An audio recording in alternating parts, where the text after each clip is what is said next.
Hello, everybody, and welcome back to the Chilluminati podcast, episode 246. As always, I'm one of your hosts, Mike Martin, joined by the Kale and Cade of LA. Kale and Cade, the two. Jesse and Alex. I hate you so much. I want you guys to know we've been through something awful together since we last spoke. Like band of brothers shit. Like yeah, it has nothing to do with the Zodiac killer. It has nothing to do with anything. We just watched, what was that fucking movie called? Something twin? Twisted Pair? Twisted Pair. I have a twisted pair after watching that fucking movie. I feel like somebody twisted my pair and stepped on it with a fucking high heel shoe. One of the worst things I've ever seen. Mathis, once again, asks us to watch a film that we know is going to suck. And still, it has been weeks since they've allowed me to pick a movie for us to watch for that stupid show. And they will not allow me. Every time I say, they're like, yeah, you'll go next. And then Mathis is like, all right, today we're going to watch another movie that has no plot and makes no sense and is an hour and a half long. And I'm like, that was an extremely important political and sociological message to throw off the chains of capitalism. And I don't think you know what political or sociological messages are, bro. I would say that in a way it exceeded my expectations in that it was worse and more unwatchable and just even more boring and bummery than Dude, I haven't seen Jesse laugh so hard than the first 15 minutes of that movie and the action scene and the weird footage he would freeze. Let me tell you, here's the thing. When I feel awkward or I am witness to something that is catastrophic, I laugh. I just thought it was hilarious. I once was a part of a very serious role play thing where a character died and everyone was like, ugh, and I was laughing it was so awkward that my reaction was to laugh. That's how I get when things are awkward. And this was the most awkward thing I've ever seen in my entire life. I laughed. If you want to watch along with us, watch Neil Breen's masterpiece, Twisted Pair from 2018. Where can they go to do that, Alex? You know what? Tell you what. I'll get to that in a minute. What do you say? Deal. Hey, everyone. Hey. Welcome back to my 3-part series with 4 episodes.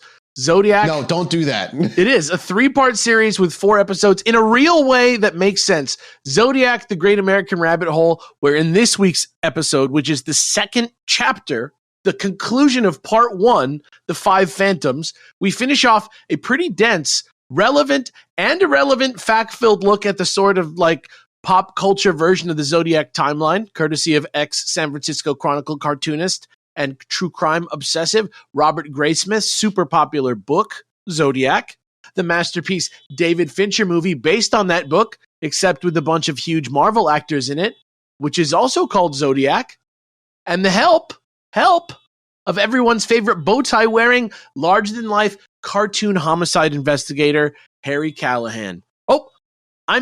Dave Toschi.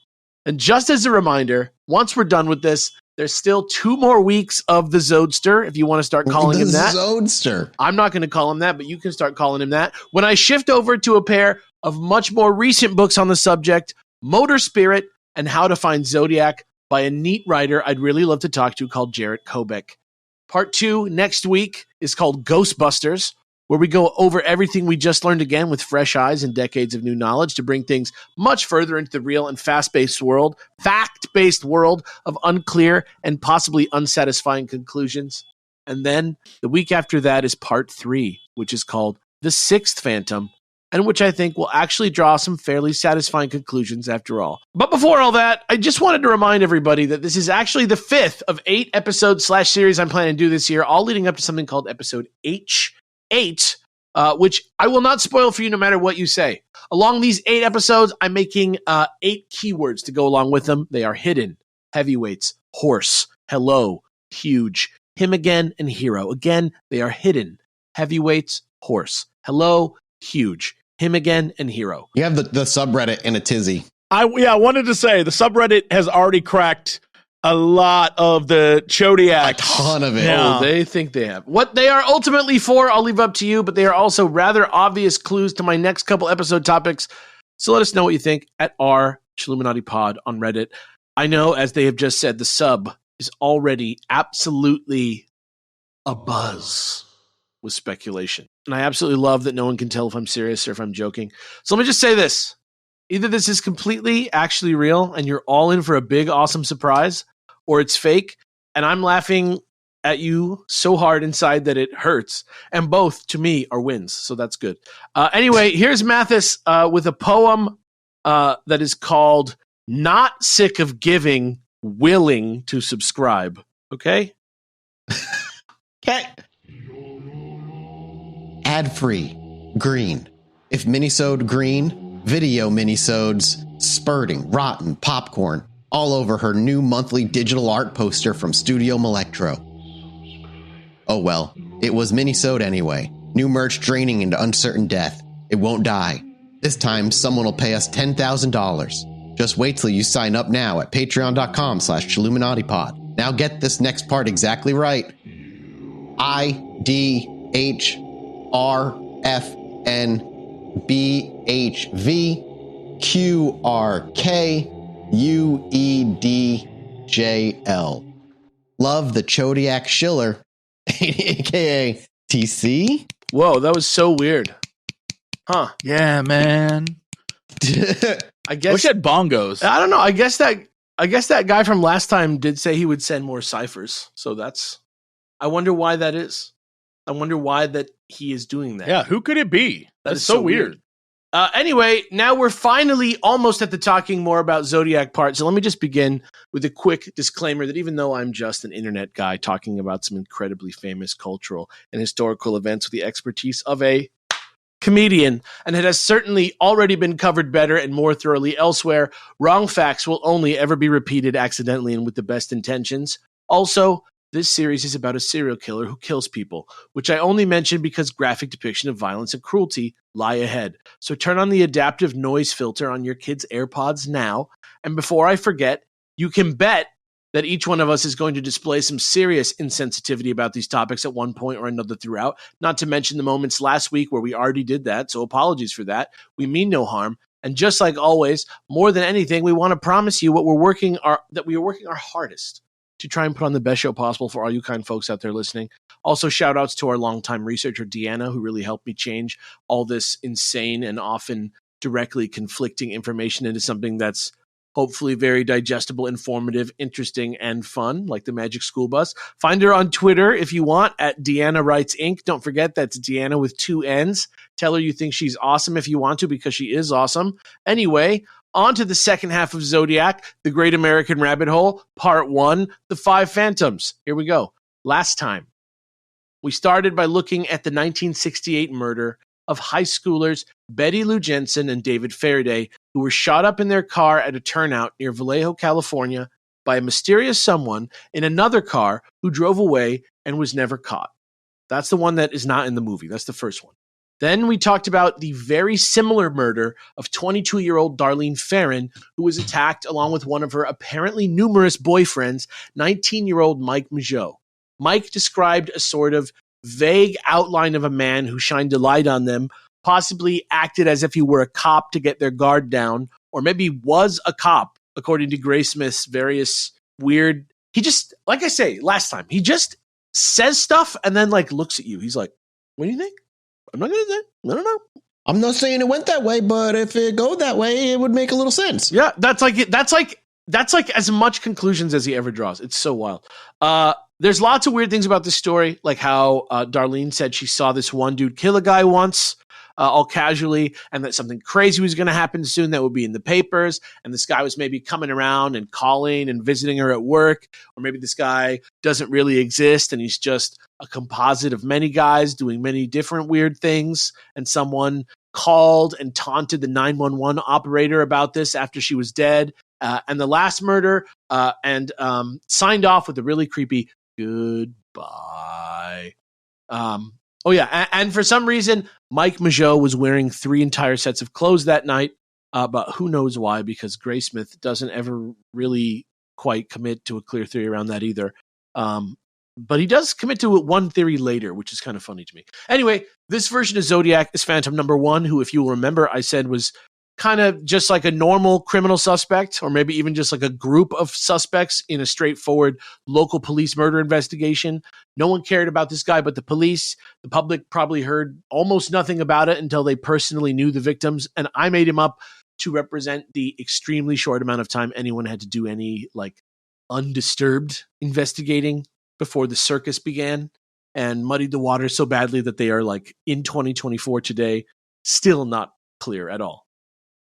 Then we get the letter with the ciphers and the 3 newspapers and the crosshair symbol. This makes a huge splash, levels this case right the fuck up to like national news status. This cipher is solved really fast and says this dude is killing to collect slaves in the afterlife, and he references the Most Dangerous Game, specifically the 1930s movie version where Count Zaroff wears all black with gloves and boots, carries a huge knife, a Luger pistol, and a scoped rifle. The police ask him for more info. He gives more, proving the letter writer is likely the killer of these car-bound lovers' lanes shootings, because he has information that the police kept from the public.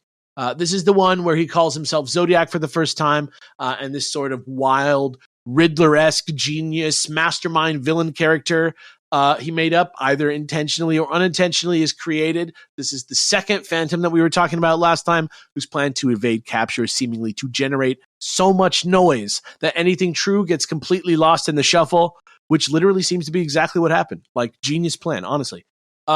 This is the time where I think Zodiac's feeling himself the most, because next is when he goes to Lake Berryessa and he dresses up just like Count Zaroff from Most Dangerous Game, ties up and stabs 2 students, 22-year-old college student Cecilia Ann Shepard, stabs her to death with a huge foot-long knife. He also sticks it into the back of her hog-tied ex-boyfriend, 20-year-old Brian Hartnell, who is 6'7" and giant and invincible and survived, which is how we know that in addition to the Zaroff outfit that he was wearing, he was also wearing something like a cross between a medieval executioner's hood and a mask made out of an upside-down brown paper bag, except it's black. And on it, on the chest, is a 4-inch wide version of his like crosshair symbol, like the crosshair over a circle, professionally embroidered version of the symbol that the Zodiac uses to sign all his letters, like costumer quality.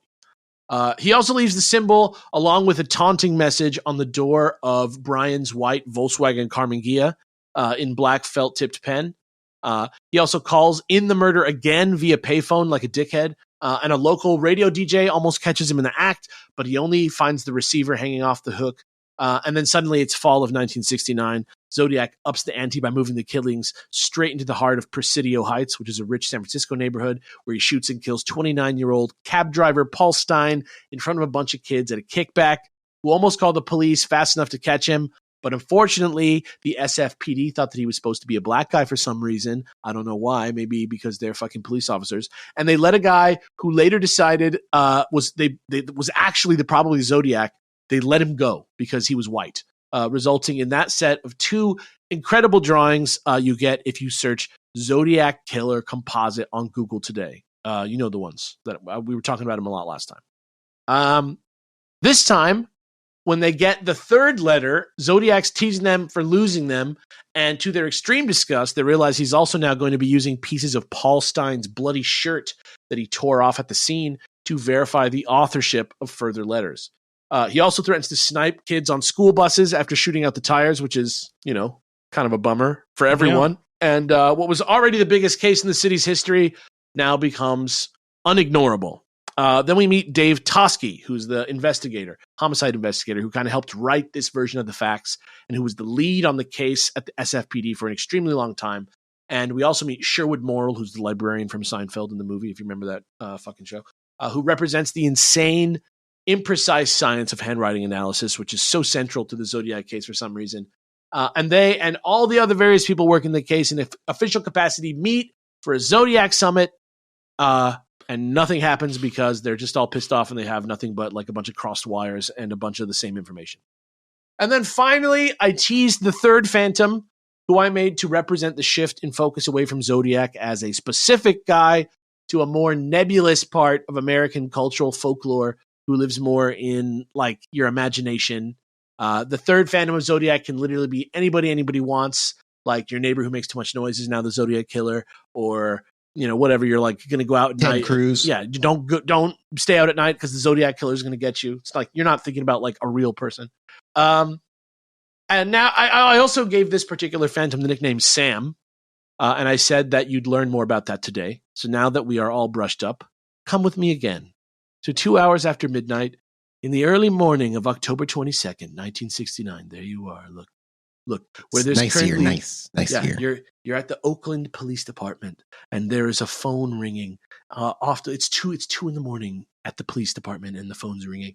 According to the records, the person on the other end of the line said that they were Zodiac, and that they'd like to speak to the attorney F. Lee Bailey, or as a second choice, the equally popular lawyer Melvin Belli.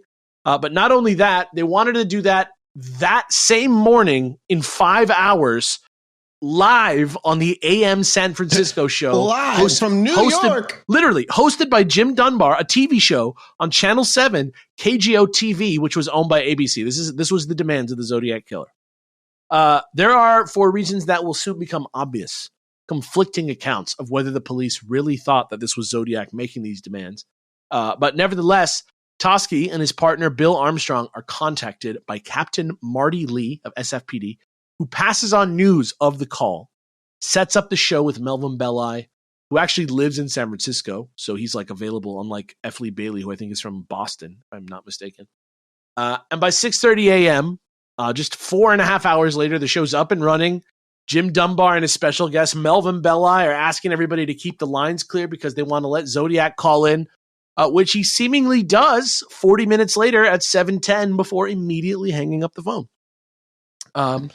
And then 10 minutes later, he calls again, and this game of hanging up and calling in again continues for 12 straight calls. They never really talk for much at a time. And I will give you guys a link to a video snippet of how that went if you want to see it. But I've also put together a little script so we can recreate it for everybody at home as a big continuous chunk. So Mathis, you're going to be Jim Dunbar, who's the TV host. Jesse, you're going to play Melvin Belli, who actually amazingly is played by Brian Cox. Cox, get it? In the David Fincher movie. And though it is honestly kind of a stretch for me, I'm going to be the caller on the line who may or may not be the Zodiac Killer. The situation is that this dude doesn't want to go to the gas chamber for his crimes, okay? So that's like what they're talking about. Dunbar, okay. You are Dunbar. Jesse, you're Belli, and I'm the caller. Maybe he's afraid of being beaten up or something like that. Now, well, what can I say? Well, why don't we just ask Sam to tell us a little bit more about what he's feeling right now? Tell us your feelings, Sam, or just tell us anything you want to. Then we'll come back and I'll give you a specific answer to this question. Are you going to the gas chamber? Stay with us, and I can answer that for you. But will you just depend on Jim for just a minute and tell him what you're feeling, or just talk to us? Yeah, just tell us what's going on inside you right now. Just please. I have headaches. Right. How long have you had those headaches, Sam? Been a long time? Since I killed a kid. Well, was it before December that you had the headaches? Yes. Were you in service, that you might have had an injury in service? Did you ever fall out of a tree or downstairs? Were you ever unconscious? I don't know. You don't remember. Does aspirin do you any good? No. Doesn't do you any good? No. Damn stuff never did me any good either when I had headaches. Sam, let me ask you a question. Did you attempt to call this program one other time when Mr. Belli was with us and you called? What? Did you try to call us one other time about 2 or 3 weeks ago when Mel Belli was with us? Yes. And you you couldn't get through and we were talking? And you couldn't get through, the phones were tied up, is that it? Yes. Sam, let me ask you this. There's some reason why you go to a particular doctor or a particular priest, and some reason why apparently you wanted to talk to me or Lee? Is it that you feel we have compassion for people who get in trouble? Or is it that you feel that we can do something for you? Or is that you feel we're have enough integrity that if we promise you something, that we're going to stick to it? Well, let's find out why you wanted to talk to. Why did you want to talk to us, Mr. Belly? Sam? I don't want to be hurt. If it all boils down to the question of if you're giving yourself up, if you could be assured that you wouldn't get capital punishment from myself, I would. I don't want to give myself up. Huh? I want to kill all those kids! And scene. Thank you so much to today's sponsor, Hero Forge. If you guys haven't heard me talk about Hero Forge before, you're not listening to our episodes right now. And you should be. You really very much should be, because if you're a TTRPG like I am, and if you know what that means, like tabletop RPG, and you love your minis, then the Hero Forge is for you. And right now, by using code CHILL, you get 5% off all of your physical orders. Basically, you just go to heroforge.com and you can custom make your mini out of hundreds of different positions, bodies, heads, different fantasy races, hexes, circles, whatever game you're playing, they have something for, and you can make your character or a little monster that you want to use as the head of the game there. And if you're like me, and you have a 3D printer, then Hero Forge is still valuable because you can model your mini and then buy the STL file for like $5. Now the Chill promo code won't work on that, but it does work on all your physical orders. So go check it out. I am such a nerd, and I have such a huge collection of minis now, thanks to both them and my 3D printer. And it's just been an awesome partnership that I have been so thrilled to have them reach out to me and work with us. They just introduced some new hand positions as well, so if you want your minis to look like they're casting specific spells or doing some sort of vocational thing, you should go check it out. Again, heroforge.com, and make sure you use promo code CHILL on checkout.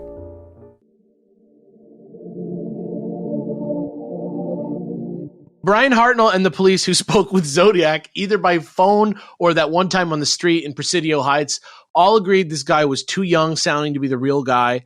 And though by the end of the show, Sam threatened to jump off the roof of the Fairmont Hotel if Melvin Belli didn't meet him alone in Daly City in front of the St. Vincent de Paul thrift shop on Mission Street 3 hours later at 10:30 a.m., Sam didn't show up, even though Melvin did. So interesting. I don't know. Yeah.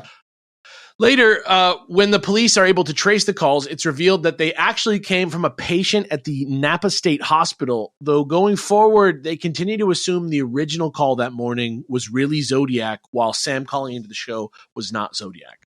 And that's why the third Phantom is called Sam, because he's literally just some guy who decided to mess with everybody.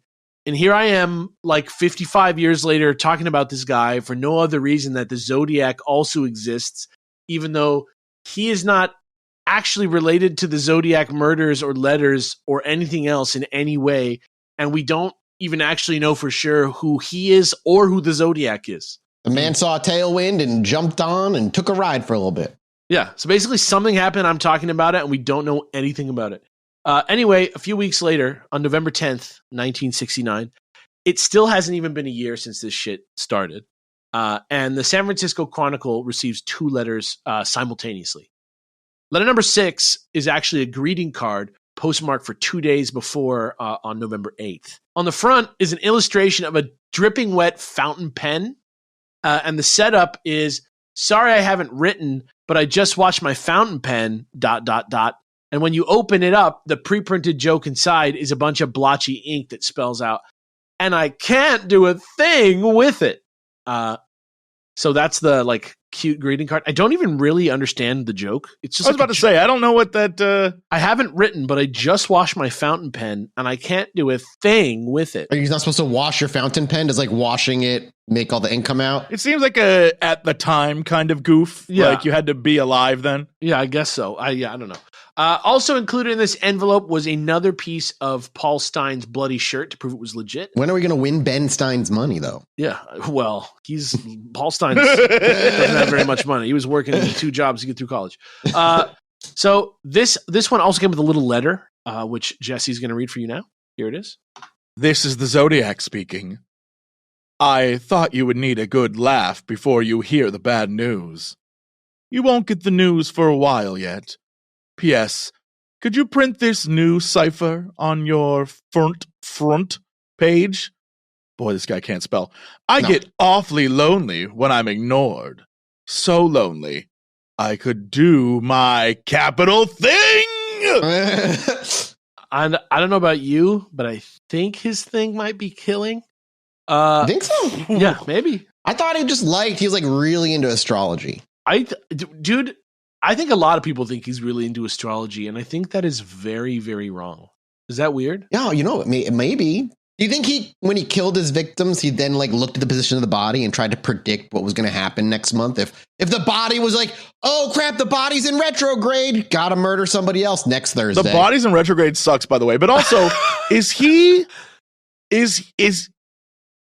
he saying I'm the Zodiac killer, or was he called Zodiac before? He's calling himself. He said, "This is the Zodiac speaking." That was the first. He was the one who was. That was his thing. Like the very first. No, the first letter. The first letter, he just didn't say anything. He just put a crosshair. I wonder if do you think and then they asked him for more, and they asked him for more information on the crime because everything that was there seemed like it was from the paper.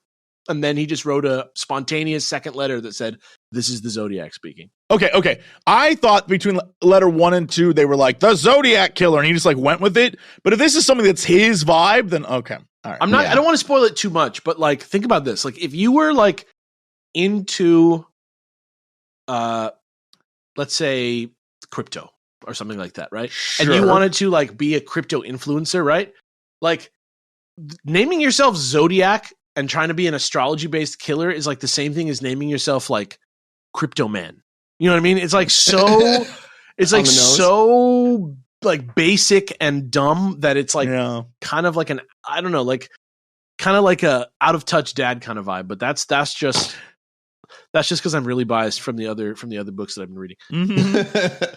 But this letter is also signed with the crosshair symbol Zodiac always uses.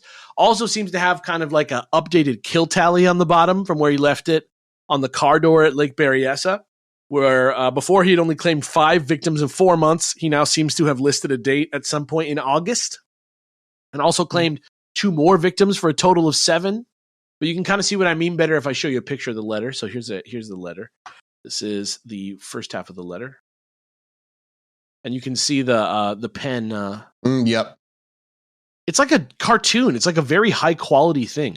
Yeah, weird. But you can see the little scoreboard down there. And then here is a picture of the cipher that he attached, which is also signed with the crosshair symbol. And as you can see, it looks a lot like the other ones. This one is commonly referred to as Z340 because it has 340 characters. So that's the 6th letter from November 8th. And you guys, I mean, if you notice anything remarkable that you'd like to say about these images, feel free to chime in. But I feel like it's very much similar to the last set of ciphers that he sent. Yeah, very, very similar. But yeah, that's the 6th letter, which is from November 8th. But the 7th letter from November 9th did not have a piece of Paul Stein's shirt with it. But because it seems to go along with info from the 6th letter, and both were found on the same day and look extremely similar to each other, I would say there's almost zero doubt that it's legitimate as well. And I will drop this chunk of links into the chat right now if you guys want to see, because this is a bigger letter with a lot of writing. But here's Mathis who's going to read the text, but I'm going to stop him at a few points along the way to show you guys a couple things. This is a pretty chunky one. So let's get in there. This is the Zodiac speaking. Up to the end of October, I have killed 7 people. I have grown rather angry with the police for their telling lies about me. So I shall change the collecting of slaves. I shall no longer announce to anyone. When I commit my murders, they shall look like routine robberies, killings of anger, and a few fake accidents, etc. The police shall never catch me because I have been too clever for them. 1. I look like the description passed out only when I do my thing. The rest of the time, I look entirely different. I shall not tell you what my disguise consists of. I mean, I imagine he meant disguise consists of when I kill. I think he does it on purpose, the misspellings, because it makes it harder to track his handwriting. Crack his codes. Yeah. 2. As of yet, I have left no fingerprints behind me, contrary to what the police say in my killings. I wear transparent fingertip guards. All it is 2 coats of airplane cement coated on my fingertips. Quite unnoticeable and very effective.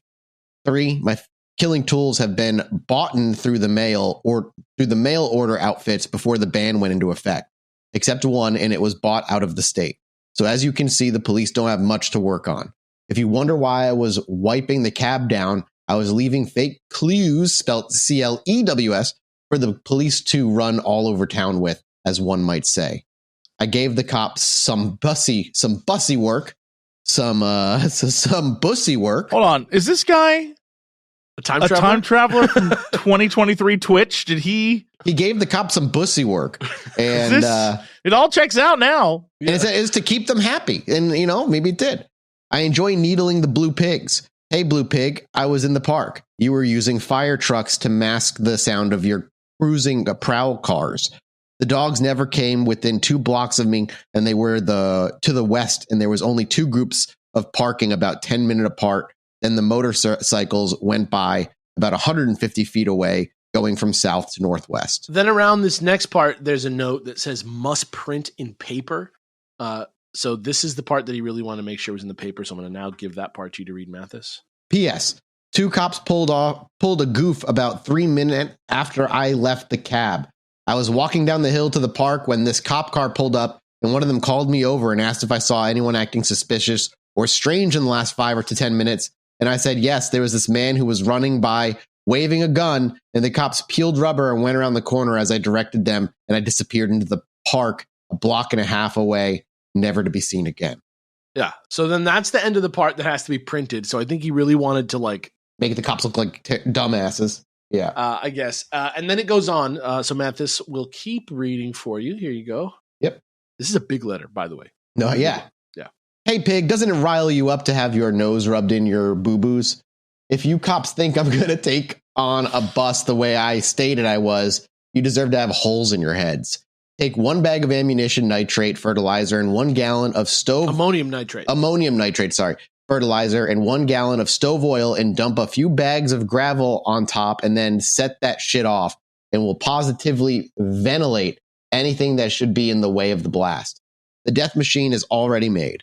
I would have sent you pictures, but you would be nasty enough to trace them back to developer and then to me, so I shall describe my masterpiece to you.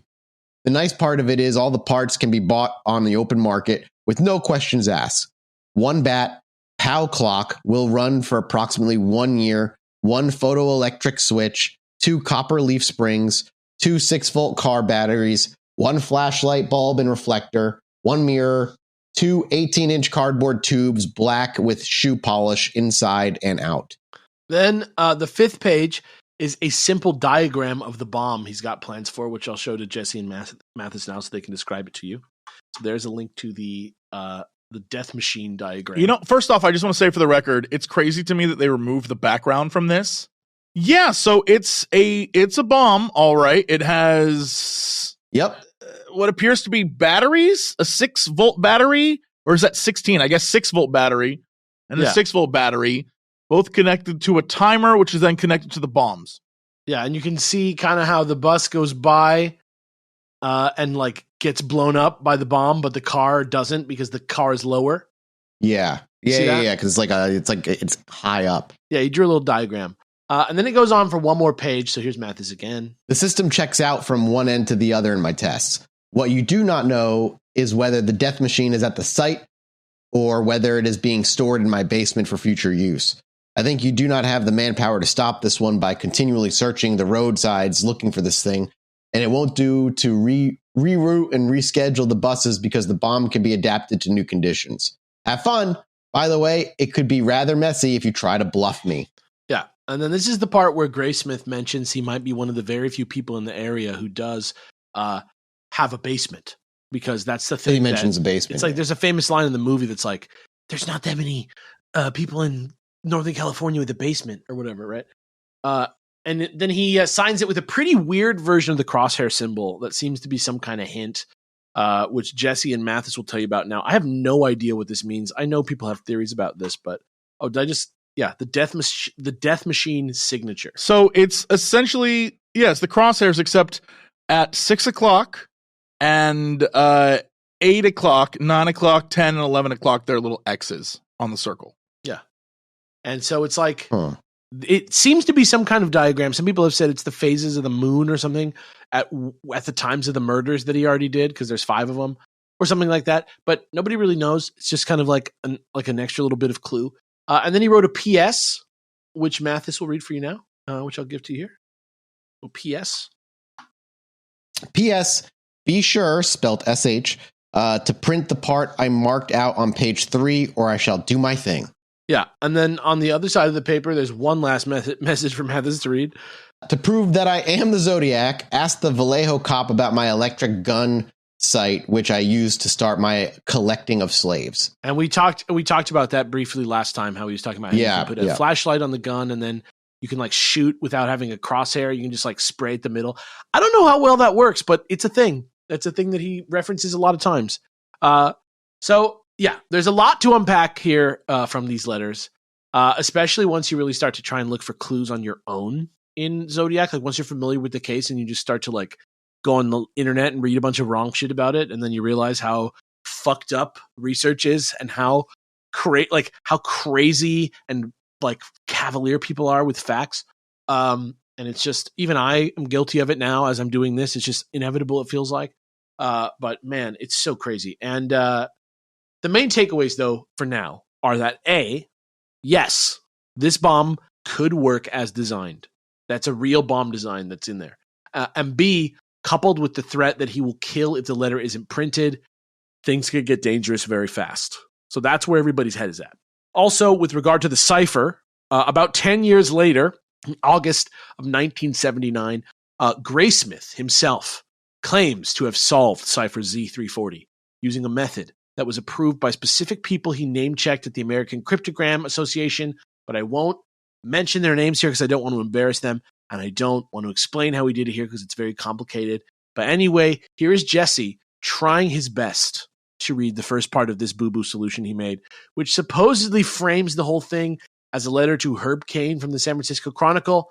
Also, full disclosure, this next part is all just poorly spelled and has nothing to do with my fun hijinks I've been planning. This is just real Zodiac shit that is not part of my thing. Here we go. So excited to read it. Herb Caen! I give them hell too! Blast these lies! Sleuth should see a name below. Killer's film, a pills game. Pardon me, except to blast bullshit. These fools shall meet killer. Please ask Lundblad. Yeah. So apparently, according to Graysmith, Lundblad is actually Detective Sergeant Les Lundblad from Vallejo PD, and that the pills game means that he's high while he's writing these letters. It even gets better, though. Just fucking cracked out on his mind. Yeah, it gets even better, though. So again, here's Jesse trying his best. Holy fucking shit.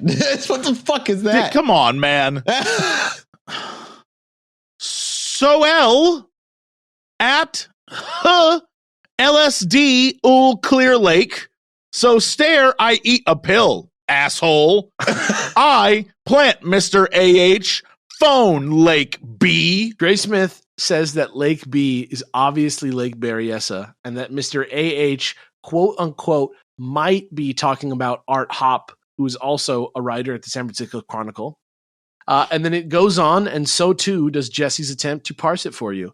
But this is the last section, so don't worry. You're a monster. You're a monster for this. I think this man might be on LSD. All slaves. He says it like a snake, probably. Dude, he says like reptilian. Right.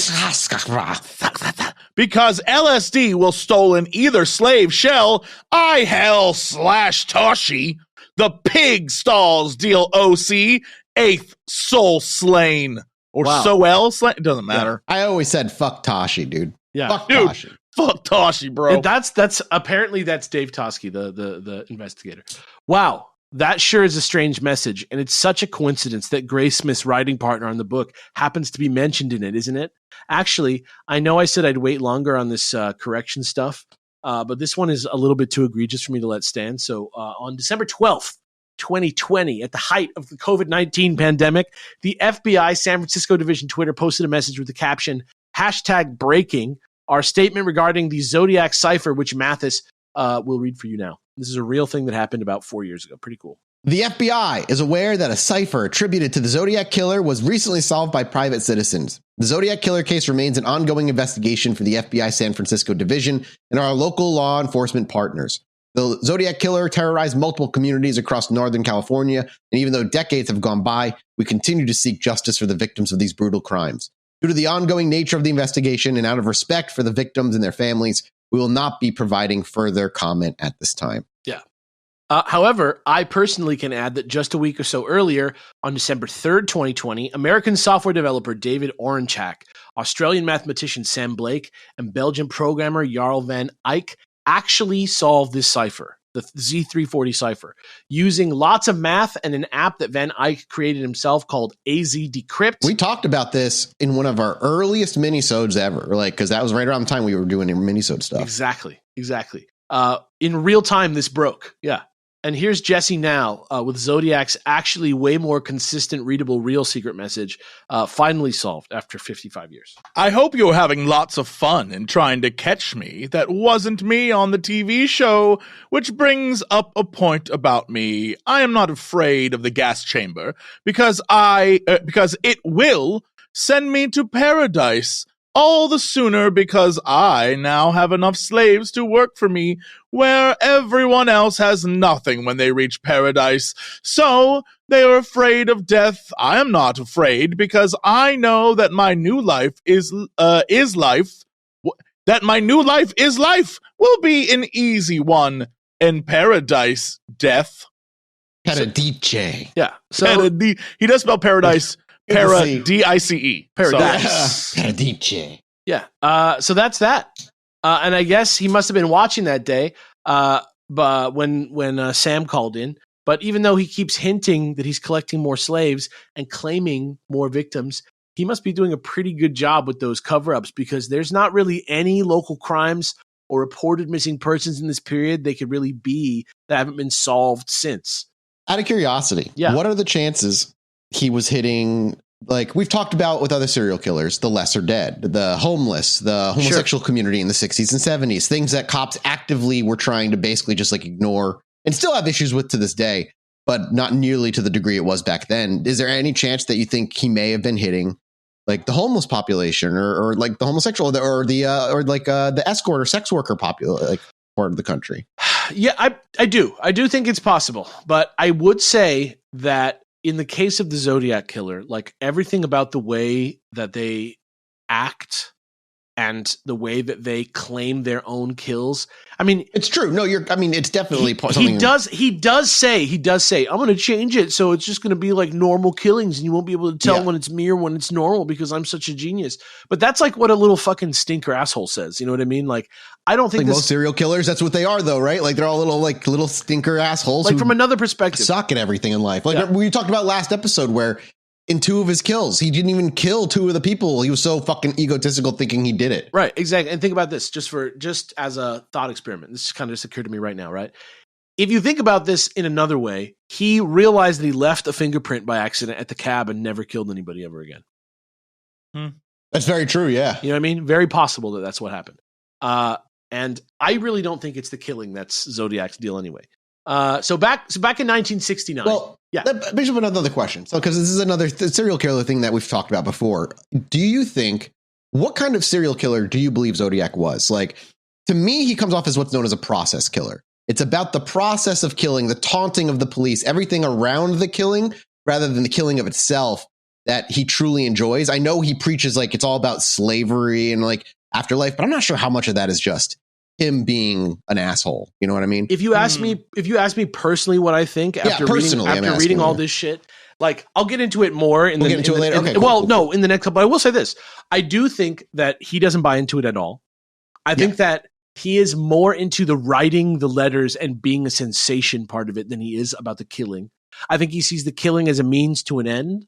And I think that you can actually trace a pattern using some of the information that we'll go into next week about and honestly, that makes sense. More of a product killer, more of like, it's not about the killing, but everything around, like what after the attention, all that other shit. You're actually asking like the exact right question. Like as we move through this next part, just start thinking about this guy. Just start profiling this guy a little bit more. And like, you'll see like this guy's a faker. Yeah. He's just a lucky. And why is he so hard to catch? Well, one, in the 60s, it was so much easier to fucking just disappear. Like there's no internet, there's no digital trace of you anywhere. You could literally write letters to cops and no one could find you. People were contacting the police before. People were contacting the media before, but there wasn't a combination before of a guy who would like walk up in the middle of the night and blow two strangers away and then disappear into the night and then taunt the police, because it did something where it got in your imagination and it scared the shit out of you.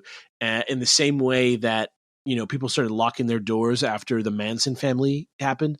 Like, similar type of thing where like just the world was not ready for the Zodiac, and that's why the Zodiac was able to like move through it so long without being caught. But like I say, I will get more into the specifics of what I think is a really good theory for who he is in the next couple sections.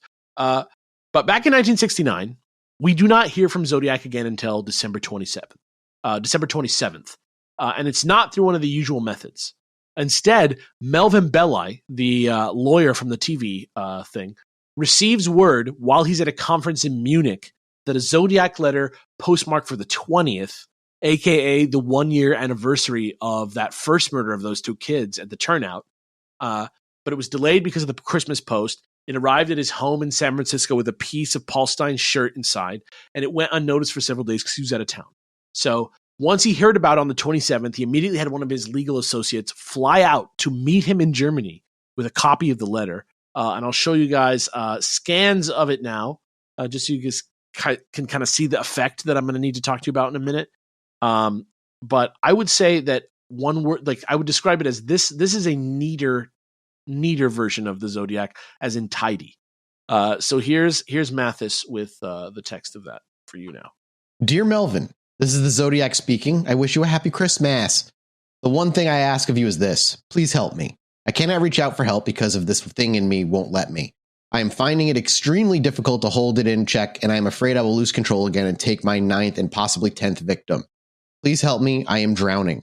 At the moment, the children are safe from the bomb because it is so massive to dig in, and the trigger mech requires much work to get it adjusted just right. But if I hold back too long from no 9, I will lose all control of myself and set the bomb up. Please help me. I cannot remain in control for much longer.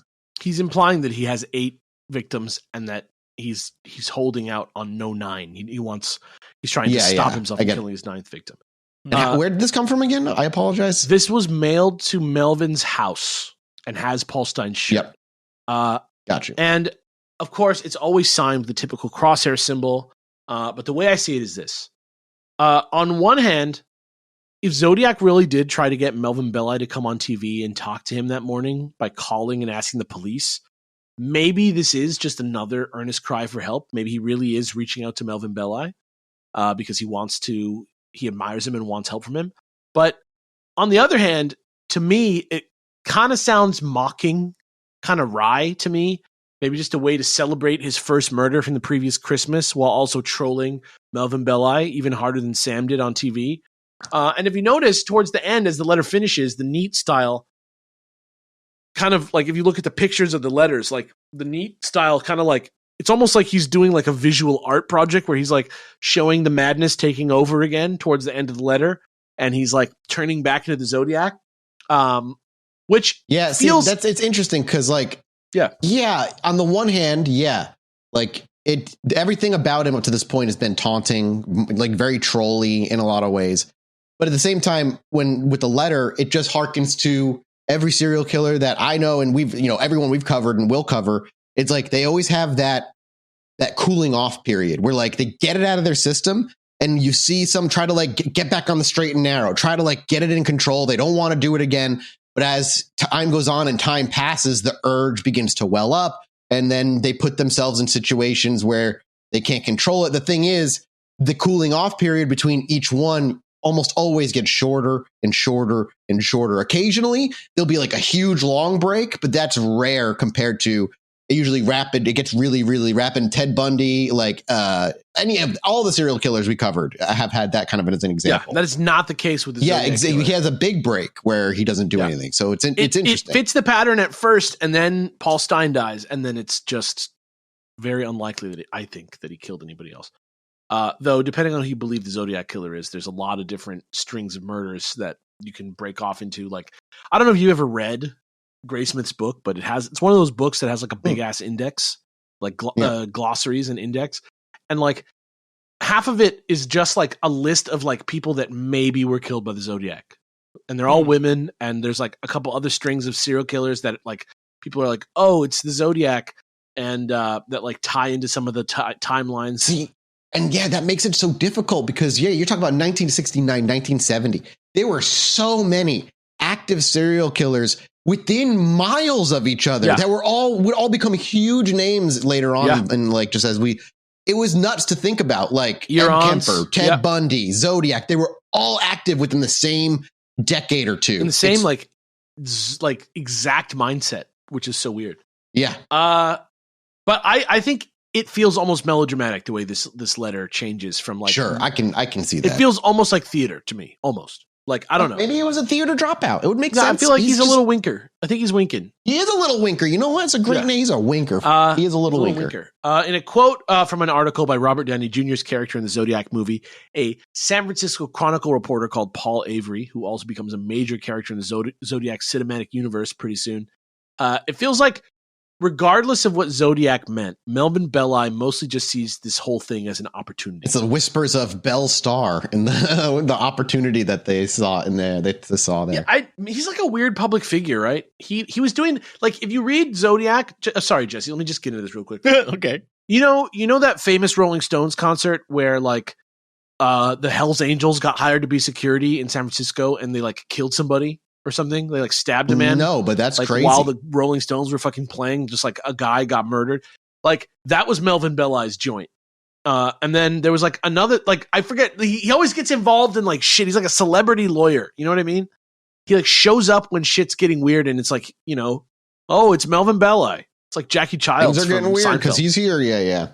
But yeah, go ahead, Jesse. Sorry.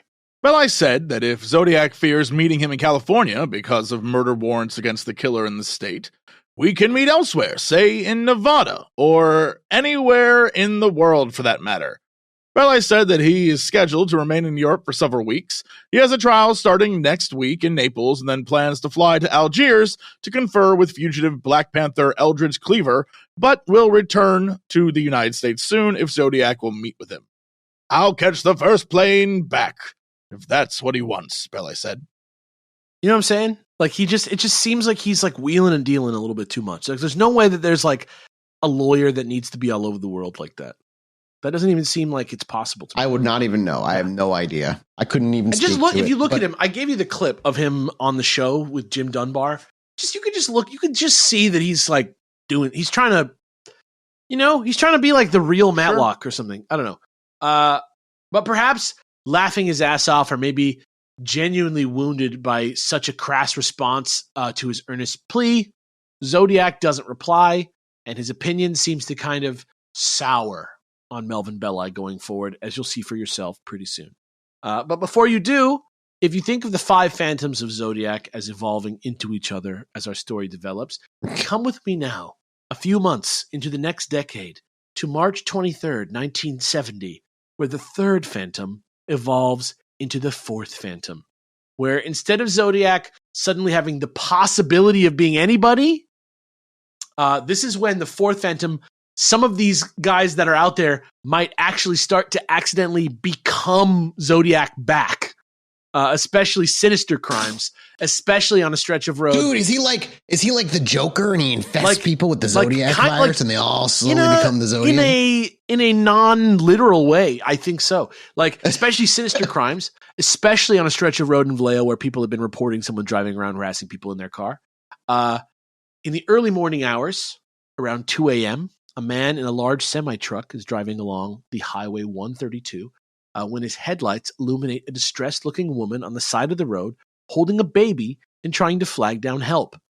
She explains her whole story to him, and he stays and listens, and when it's done, he completely understands why she doesn't feel like getting in the car alone with him, and sits with her at a distance until a woman comes along that she can get in the car with and go to the police.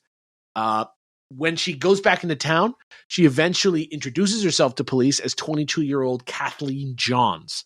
And the wildest thing about this is that not only did she have her 10-month daughter Jennifer with her throughout the entire ordeal, she was also 7 months pregnant during this entire ordeal. And she's 22. Think about that. That's fucking crazy. That's Here's what she said happened. like my mom. Yeah. God. Yeah. Here's what she said happened, either perfectly calmly or totally in a frenzy, depending on which police report you read. There's at least 3. But I'm mostly going to go with her own testimony from America's Most Wanted in 1998. Because it's like one of those deals where it's like way later, but it's her. So I don't know. Earlier that night, with the plan of visiting her mother, Kathleen leaves from San Bernardino, California, which is near us down in LA, nearby, to Petaluma, California, which is like a 465-mile trip, at about 7 p.m. And she does it this way because it's easier to travel with the baby while she sleeps through the night. The baby's like tired at night, so she can make a big long drive and not have to like stop and feed the baby and take care of it and stuff. Sometime around midnight, she notices a car behind who's gaining on her in the rear view as he's moving to pass her. And like a good driver, she slows down to let him pass. But when she does, he starts flashing his headlights to have her pull over to the side of the road. She does. And when the second driver approaches her from outside of the car, she's almost relieved to hear him say he stopped her because he saw her left rear wheel wobbling and he didn't want her to get hurt. When he offers to tighten it up for her, she says yes. So she does it. She doesn't even get out of the car. He just goes and does it. And once he's done, they both get back in their cars and drive away. But to Kathleen's horror, after a couple more minutes on the road, her left rear tire now falls completely off the car. Sparks flying. She pulls over to the side of the road again, worried about her daughter and her new baby. So she's like now pulled over with a tire missing. After a minute, the same guy shows up, apologizing that the problem seems to be worse than he thought, and he offers a ride to an ARCO station that's about a quarter mile away. Kathleen puts her car seat in the stranger's vehicle, straps her daughter in, and accepts the ride. Almost immediately, things get weird because he blows right past the gas station. And one thing everybody can agree on is that regardless of whether he was acting scary and non-aggressive, scary or non-aggressive, regardless of which one it is, because there's both described in police reports, he drives her around, for sure, he drives her around the back roads of Northern California for a full 1 to 2.5 hours, ignoring her anytime she asks him what he's doing and just kind of like zooming around. Kathleen, at this point, she's feeling extremely weird about this, very nervous. And depending on who you believe, at this point, she asks him if he helps people a lot. And he says something that hangs in the air a bit, like, quote, "When I'm done with them, they don't really need much help." Says something like that. So now fear is a 10 in the car. Tensions are high, silent vibes.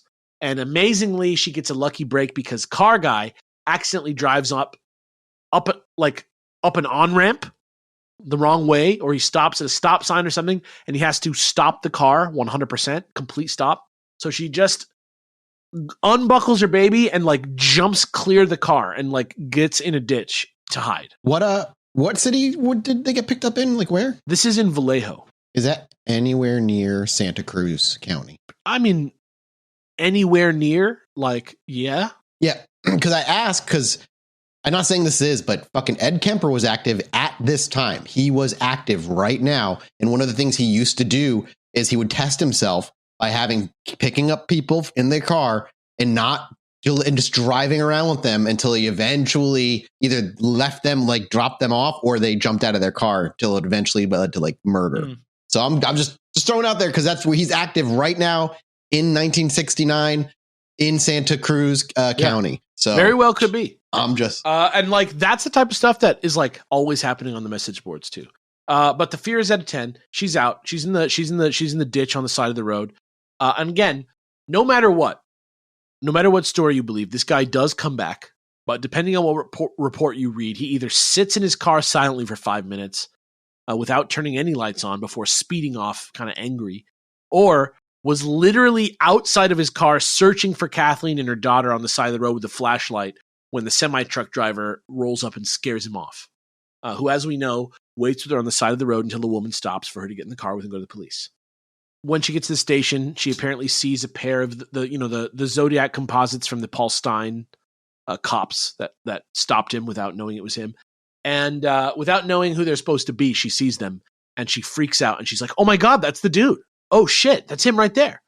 And when the cop tells her that's supposed to be the Zodiac, she like freaks out. So later they find her car totally burned out by the side of the road, which I don't know if that's consistent with Ed Kemper, but maybe it is. I don't know. It's like I'm looking right now too, and it's like Ed Kemper kind of looks like the Zodiac composite too. He doesn't not look like the Zodiac. Yeah. I'm does she give a description of him, like height, all that stuff? Are we getting like I don't know. I could, yeah. Let me pull it up right now. Actually, I think because if like the real telltale sign is that Ed Kemper was enormously tall. Yeah, no, I don't think it was. I think he was like 5'11" max. They find a car burned up by the side of the road, and while most people assume it was the man who took her coming back to tie up a loose end, nobody really knows for sure because there's no actual evidence connecting the two things. It's just they find her car burned out. Now, there's actually quite a lot of debate about whether this was Zodiac or not, as Kathleen gave a description describing a similar height, average weight, short dark hair, rimmed glasses, dark clothes. So I don't have the exact number, but she did say similar height. But we'll get more into why that is. Yeah. It says my Google Foo says between 5'8" and 5'9" for most descriptions. So was not him. So we'll get more into why that description comes in a moment. But first, I want to take a second to show you how another way to describe this phantom is like Zodiac fan art, if you want to think about it that way, which is kind of like what the Joker effect is that we're talking about here. So, for example, in the same way Zodiac loved to clown on the police, so too did a man throughout the month of April 1970. Highway Patrolman Lyndon Lafferty plays a sort of cat and mouse game with a green car that he first notices watching him from across the freeway. So they're both sitting in like stacked parking lots, okay? And they're sitting on opposite sides of the freeway from each other. And he realizes the guy's like looking at him, like, and he's a cop, right? So he's like, what's this guy doing? So he decides he's going to like go down there and like roll up on this guy. And when he gets up to the top of the other parking structure, the guy is on the top of the other parking structure, now swept places now on the other side of the freeway. So this happens again 2 days later, and a few more times over the next few weeks. And even though this guy in the green car hasn't really committed like a crime of any kind, it still bothers him a lot because it's a fucking weird thing to do. And so one day he goes back, and this time, while waiting in the lot for the green car to show up across the way, the green car pulls up right next to him, about 2 inches away from his door. It's a 4-door Ford LTD, so close to him that neither of them can open their doors. So he's right next to him. And so he doesn't look at the guy first right away because it scares the shit out of him. But he eventually turns to look into the slightly scary face of a man who Graysmith calls Andrew Todd Walker, but who's really called William Joseph Grant. He's middle-aged, he's got a big face, like an owl's face is what it says, thin lips, graying hair, dark-rimmed glasses, pot belly, over 200 pounds, 6 feet tall, and eventually this guy becomes one of the bigger suspects in the Darlene Ferrin case too, though most people don't really think he's Zodiac today. But that's what I mean. It's like fan art. And, maybe it's not like he was actively making a tribute to his favorite evil killer, but Zodiac definitely set a tone, and he did kind of have admirers, so who knows. And speaking of admirers, also that same month on April 19th, or maybe they were just trying to get out of being fingered for the suspect, but we'll get into that. No, man, there are people like write serial killers love letters, man. People truly like, ugh. So same month, April 19th, 1970, speaking of admirers, 40-year-old man called Robert Salem is found violently murdered, nearly decapitated, and missing his left ear. The killer took it. On his stomach is a circle with a crosshair symbol on it.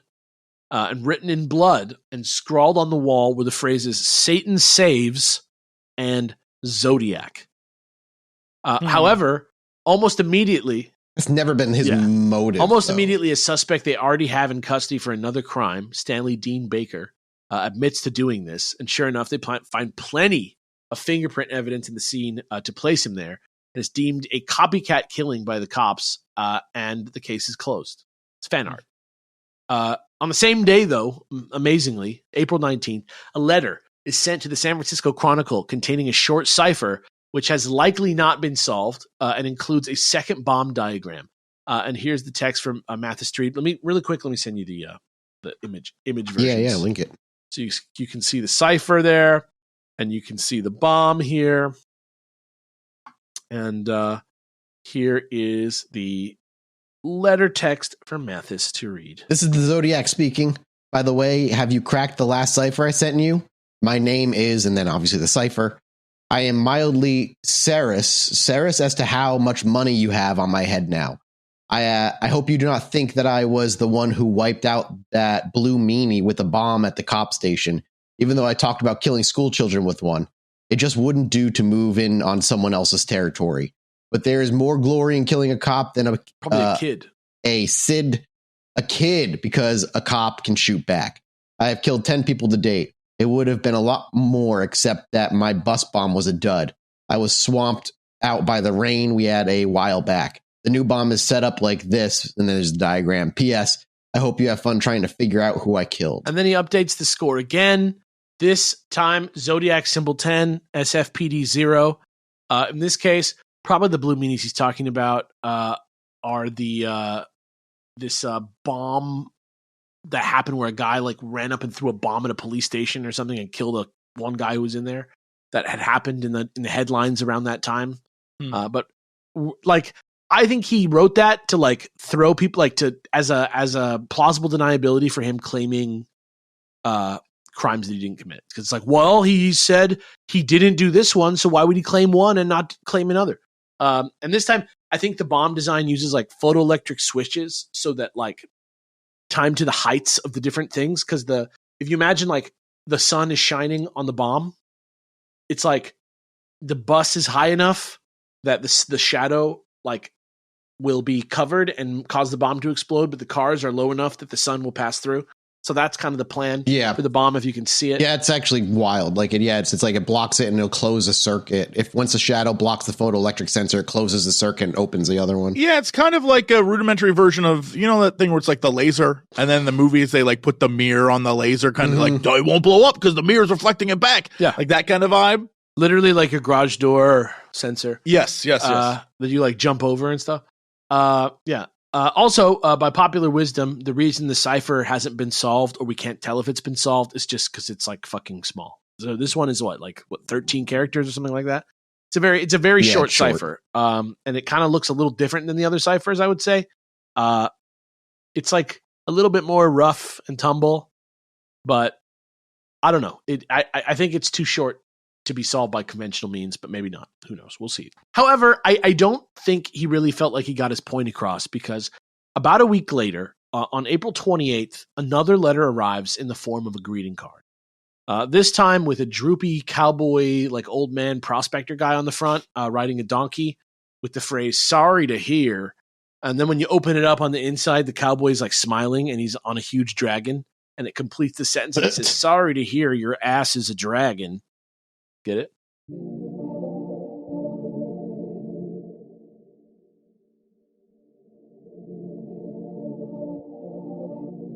And now here's Jesse with the text of that letter. So here it goes. Do you think he purposefully picked truly terrible pun cards? I think he was flirting. I think he was being flirty, yeah. Let me look at this card really quick. So describe it. It is, and the front is a Western dude on a donkey, and it says, "Sorry to hear," and then your ass is a dragon. And this one is sort of like another prospectory looking dude on a dragon. It is what it is. I'm curious about the pen one, because I feel like I keep thinking about like, he's thinking like the pen's mightier than the sword, or is he thinking like a pocket wash a pen, like a pen, like a pocket knife kind of thing, and it's dripping? Like, I don't know what the vibe is, but it's weird. And I don't like it, frankly. Yeah, it's it makes me uncomfortable that it actually happened. You know what I mean? Like this really fucking happened. Anyway, there's the text of that letter, Jesse. I hope you enjoy yourselves when I have my blast, Zodiac symbol. P.S. on back. If you don't want me to have this blast, you must do two things. 1. Tell everyone about the bus bomb with all the details. 2. I would like to see some nice Zodiac buttons wandering about town. Everyone else has these buttons like peace, black power, Melvin eats blubber, etc. Well, it would cheer me up considerably If I saw a lot of people wearing my button, please, no nasty ones like Melvin's. Thank you. And then it ends with another Zodiac symbol. And this letter sometimes gives falling self-confidence vibes, I think, because he seems to be weirdly gracious and kind of begging for exposure here. He says thank you at the end. But I still think he's being facetious, considering he also takes the time to purposely misinterpret an actual popular button at the time, because this was like a moment. If you don't know about this is like a moment. It was like the button moment where like people were putting buttons on themselves all the time, and it was like a way to express yourself in the city. That was cool, like a little billboard, right? And so slogans was like a big deal on the buttons, and one of the big slogans was like sort of like, if you know, kind of like a little allusions to literary and stuff. So there was an actual popular button that said Melville eats blubber, because Herman Melville wrote Moby Dick, right? And blubber's whale fat, so Melville eats blubber makes sense, right? But in order to clown on Melvin Belli again, he changes it to Melvin eats blubber for some reason. And then he's like, and don't beat up on Melvin. Everybody's making fun of Melvin. But it's like, it's a complete fabricated situation that he's made up in his own head for the most part. And asking for buttons, I think he's doing just to see how far he can take this crazy vibe he's doing. I don't think he's desperate just yet. I don't think desperation's far away. I still think he's feeling himself pretty good right now. But I think he's plateauing. I think where we're at is where he's plateauing. Apparently, the reason he asked to have his bomb details shared is because since the first bomb letter, the police had not allowed mention of any bombs in the papers, right? So to avoid a similar panic to the one caused by the Paul Stein letter, where he threatened to snipe all the kids, they like left all that out. So this time they did hold the press conference, but they were like in the press conference, so they were like, we don't think this is something you actually need to worry about, so don't freak out. But this is what he said, but we don't think it's real, so we're not going to do anything.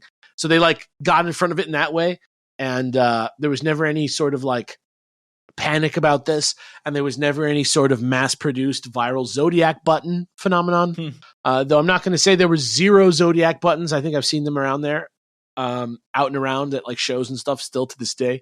I think like in a postmodern way, the Zodiac button is kind of popular, which is kind of weird if you think about it. And the fact that I'm doing an episode about him right now, like I say, it's weird. It's weird. But Zodiac was apparently not very pleased, as evidenced by his next letter, which arrived 2 months later on June 29th, 1970, at the San Francisco Chronicle. And this time it came with a crazy ass map.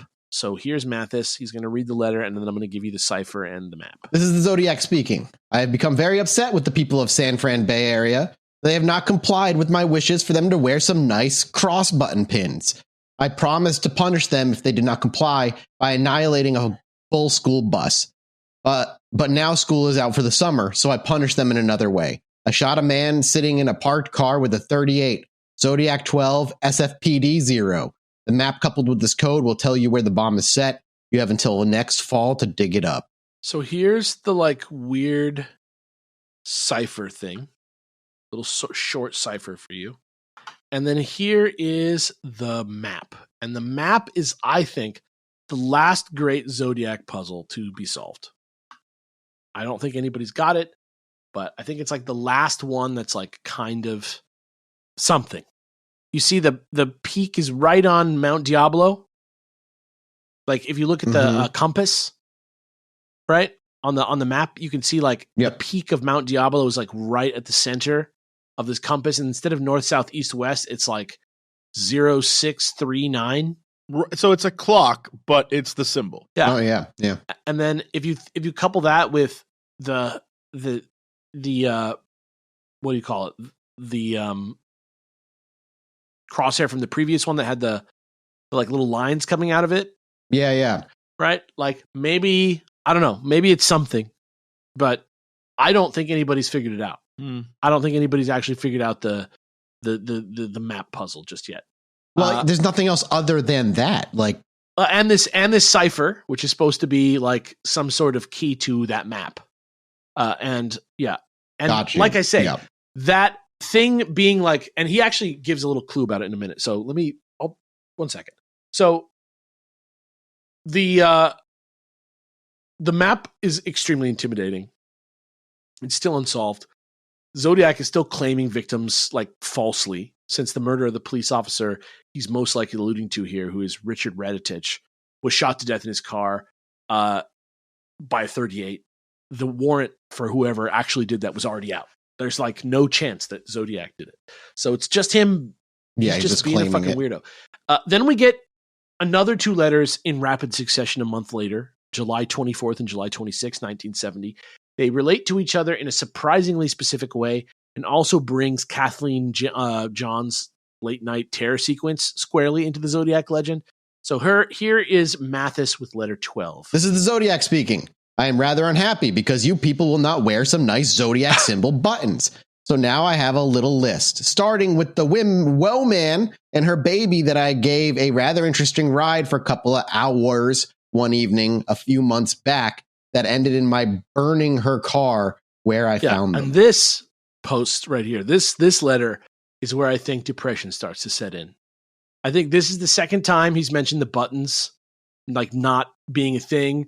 This is the second time he's claimed direct responsibility for a specific high-profile crime well after the fact.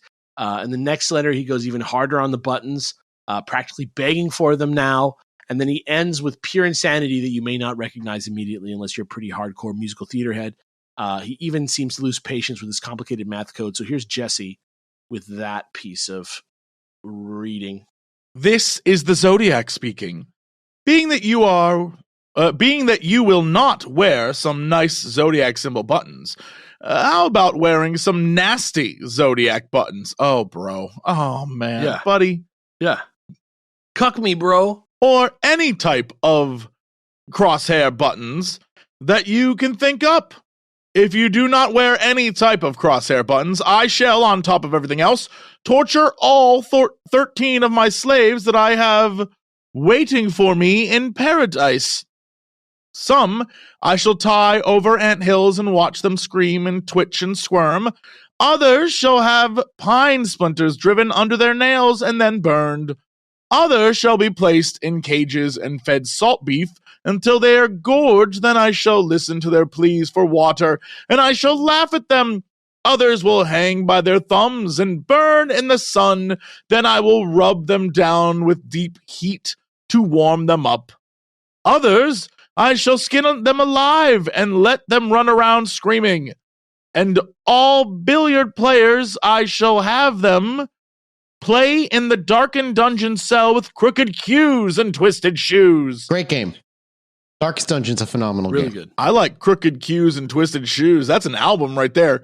Yeah. Yes, I shall have great fun inflicting the most delicious of pain to my slaves. SFPD 0, Zodiac 13. As someday it may happen that a victim must be found, I have got a little list. I have got a little list of society offenders who might well be underground, who would never be missed, who would never be missed. There is this is like rhythmic. You can like figure there are pestilential nuances who write for autographs, all people who have flabby hands and irritating laughs, all children who are up in dates and employ you with them plat, all people who are shaking hands like that. You know, he does a little thing. So yeah. It's Dr. Seuss. And all third persons with unspoiling take those who insist, they none of them be missed. They none of them be missed. There's the banjo serenader. Yep, that's how he spelled that. And the others of his race, and the piano organist. I got him on the list.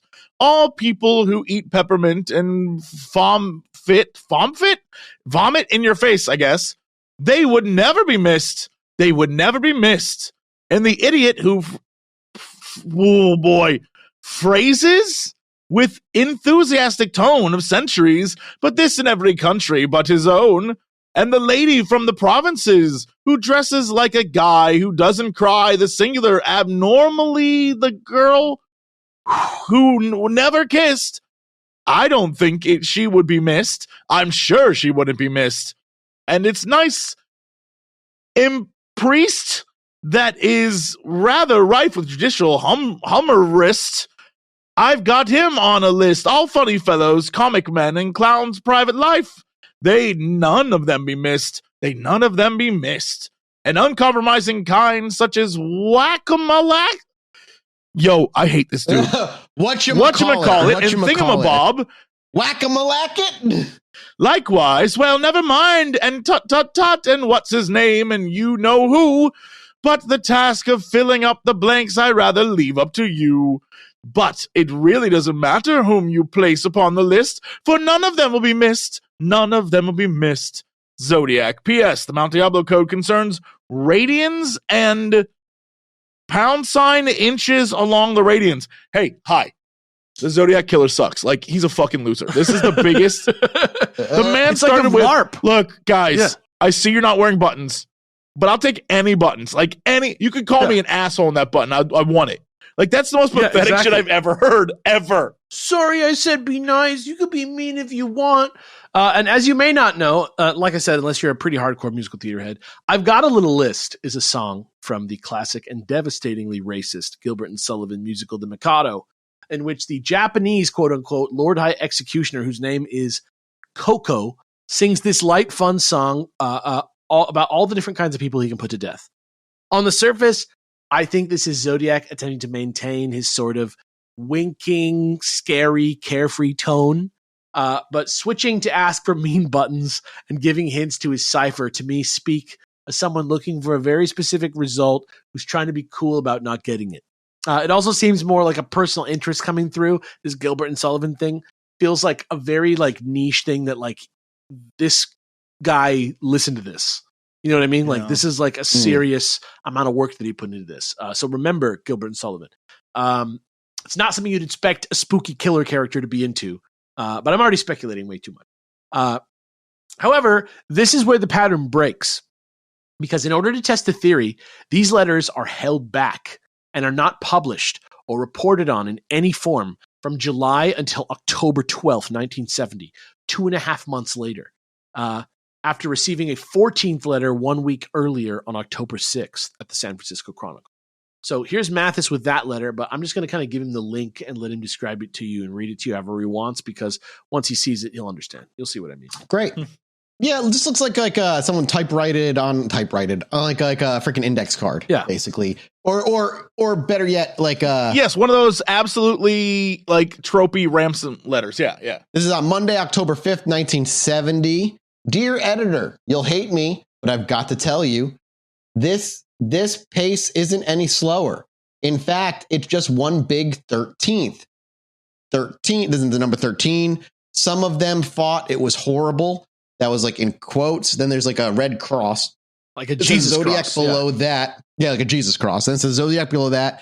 To the right of that, it's the Zodiac symbol. And then to the left of that, there's a PS that's upside down. It says, PS, there are reports, city, police, pig, cops are closing in on me. Did I say fuck? I can't read what that. What I it don't says know after what that says. I-K? On me. I don't know. Fuck. Yeah. Yeah. I'm crack proof. What is the price tag now? Yeah. And then I do want to draw attention to the black circles on the right hand side. Oh no, yeah. They're kind of organized. There's like, it looks like they're hand hole punched to make some sort of arranged pattern. I don't know what the pattern is. There's 13 of them, so I wonder if that just represents his supposed 13 victims. Very, very much could. Very much could, but it's still a strange thing. And just something I want to point out. He seems to be claiming another victim here. That's just somebody like 13. We went from 12 to 13. Now there's 13 dots. Yeah. And then with the 15th letter, which arrived on October 28th, 1970, San Francisco Chronicle reporter Paul Avery, a.k.a. Robert Downey Jr. without the famous face or flashy movie outfits, takes center stage with a strange new letter addressed directly to him, except for some reason his name is misspelled Averly on it. I think it's a joke at the San Francisco Chronicle, and whose envelope has a strange new symbol on it that looks like this. So here's the new envelope. You got to kind of describe this to people. The front of it has a moon landing, or at least moonshot of Earth stamp, and then Paul Averly is on the like to who it's for. But then at the top is some sort of like Batman-esque villain logo, where it is imagine if an L and an F sort of met in the middle with a Z underneath it. You know, when you draw a seagull into the distance, it's just a V with some bends. Yeah, that's what it is. Yeah, and then one of the seagull wings is an L and one is an F, and then there's two little dots above the V in the middle and two little dots underneath the V, and then a Z underneath that. It looks like a bit Rorschach-y. Little bit. Yeah. Inside this was another modified greeting card, this time Halloween themed because it's October, with the skeleton both inside and outside and a few other cluey things.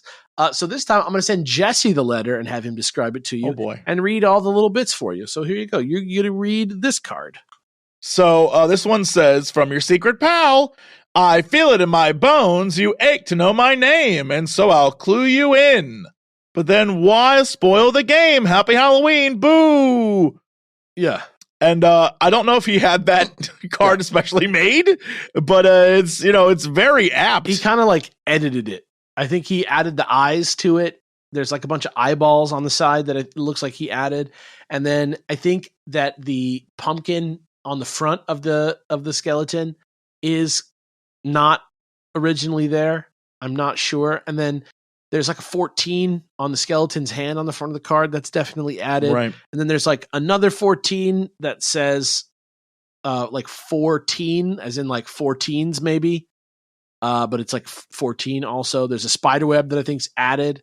And I think that also the cracks on the skull on the inside are added. Yeah. And then also we have, It could be also, I seem to recall, and this just based on the way the legs look, that they used to make cards where like it would kind of move. It was like floppy. Like maybe it's floppy legs.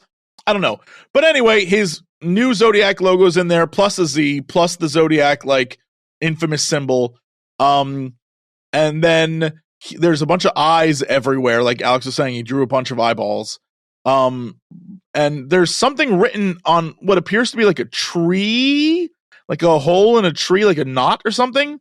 But I cannot make out what that says. It says peekaboo, and then it says you are doomed. Gotcha. And then on the back, in sort of a cross formation, he wrote Paradise Slaves. And then he wrote by fire, by knife, by gun, by rope. Yeah, Paradise and Slaves, it's like the A in Slaves and the A in Paradise in the middle are like making a cross, like visually. He's having a hard time adapting. People are moving on. Society's finding new things to be excited about. They're over him. To let go. They're over him. He's trying changing to his roll out the thumbnails. old hits, and it's just not working anymore. That's exactly what's happening here. It reminds me of YouTubers who don't adapt. You know what's sad? I'm saying, like, besides the murder, like obviously. ignoring the obvious, what's sad about this is he fell into the trope of entertainers. Like he tried to make it entertainment, and he got caught up in the like, I want people to talk about me. It's feeding my ego. And when it fell off, that hurt him. The dude thought he had way more sway than he did when he asked for buttons. That's when the cops were probably like, this idiot. I'm not going to do buttons. Yeah, he tried to sell merch, and like a lot of celebrities, when they get to the point where they're selling merch and they realize people aren't buying it anymore, it hurt him personally. So we just started trying to roll out, like, it's like a Minecraft YouTuber who didn't do Minecraft for 5 years, doing a new Minecraft video, really hoping people are going to come back a YouTuber who went off to go do a TV show and came back thinking they could do YouTube again. Yeah, it's tough. That's it does literally not work. what it is. There's so many examples of it. Yeah. And basically from there, the fourth Phantom version of Zodiac practically gets its own PR rep in the form of Paul Avery, because when you receive a letter personally addressed to you from a real serial killer, and he's talking about a victim nobody knows the name of yet, and he says, peekaboo, you are doomed, I'd have figuring out who that guy is on my mind too. And in addition to everyone at the Chronicle getting buttons made up that literally said, I am not Paul Avery on them, that they actually wore around, Paul Avery also bought himself a .38 pistol for self-defense. And after printing the letter, he gets an anonymous tip that leads the fourth Phantom to his final form, where now not only are old crimes turning into, not even current crimes are being called Zodiac crimes. Now he can reach back in time to the past and turn anybody who's ever died into a Zodiac victim. Dude, and this is also very common with serial killers. Like, they will start claiming things of their own, just trying to bolster their own like name. Yeah, exactly. But this is like beyond him trying to do this. Sure. This is like culture doing this to him. So speaking of the past, let's jump back now. About 4 years from where we are at Halloween 1970, all the way to the early morning of October 31st, 1966. And we're not going to be in NorCal anymore. We're going to go about 500 miles south of San Francisco down into the Southern California county of Riverside, beautiful Riverside, where Riverside City College groundskeeper Cleophas Martin, Cleophas Martin, it's Cleophus, Cleophas Martin, is driving his sweeper. Is that the technical term? It's like he's a janitor and he's got a sweeper thing that he's driving. And this was in San Francisco. This like the information. Sweeper is like a big Midwestern vibe for like anything that cleans anything, be it like a vacuum cleaner or like the street sweep. Like, yeah, I don't know. I don't know. I think like probably like a rideable cleaning apparatus. He drives it into an area of Terracina Drive, not by Riverside City College, in between two unoccupied houses. And he comes upon the body of 18-year-old student Cherry Jo Bates, who's face down and sprawled out on the gravel path close to the library parking lot. And once authorities arrive, she's identified almost immediately because she still has her ID in her purse, and her dad had only reported her missing about an hour earlier. Okay, so the previous day, Sunday, October 30th, 1966, has been reconstructed as follows. That morning, Cherry Jo and her father Joseph attend Catholic Sunday Mass at St. Catherine of Alexandria Church before grabbing some breakfast together at a restaurant in town. Her dad leaves the house around 10 a.m. once they're home to go start his day, but Cherry Jo hangs around for a while at home until she decides to go to the library at school and get some work done.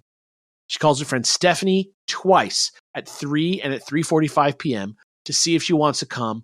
First time, no answer. Second time, Stephanie picks up, but she doesn't want to come. So Cherry Jo decides she's going to go alone, and she leaves her house between 4:30 and 5 after calling her coworker Donna to chat for a little bit and to ask her about some missing bibliography pages from her term paper.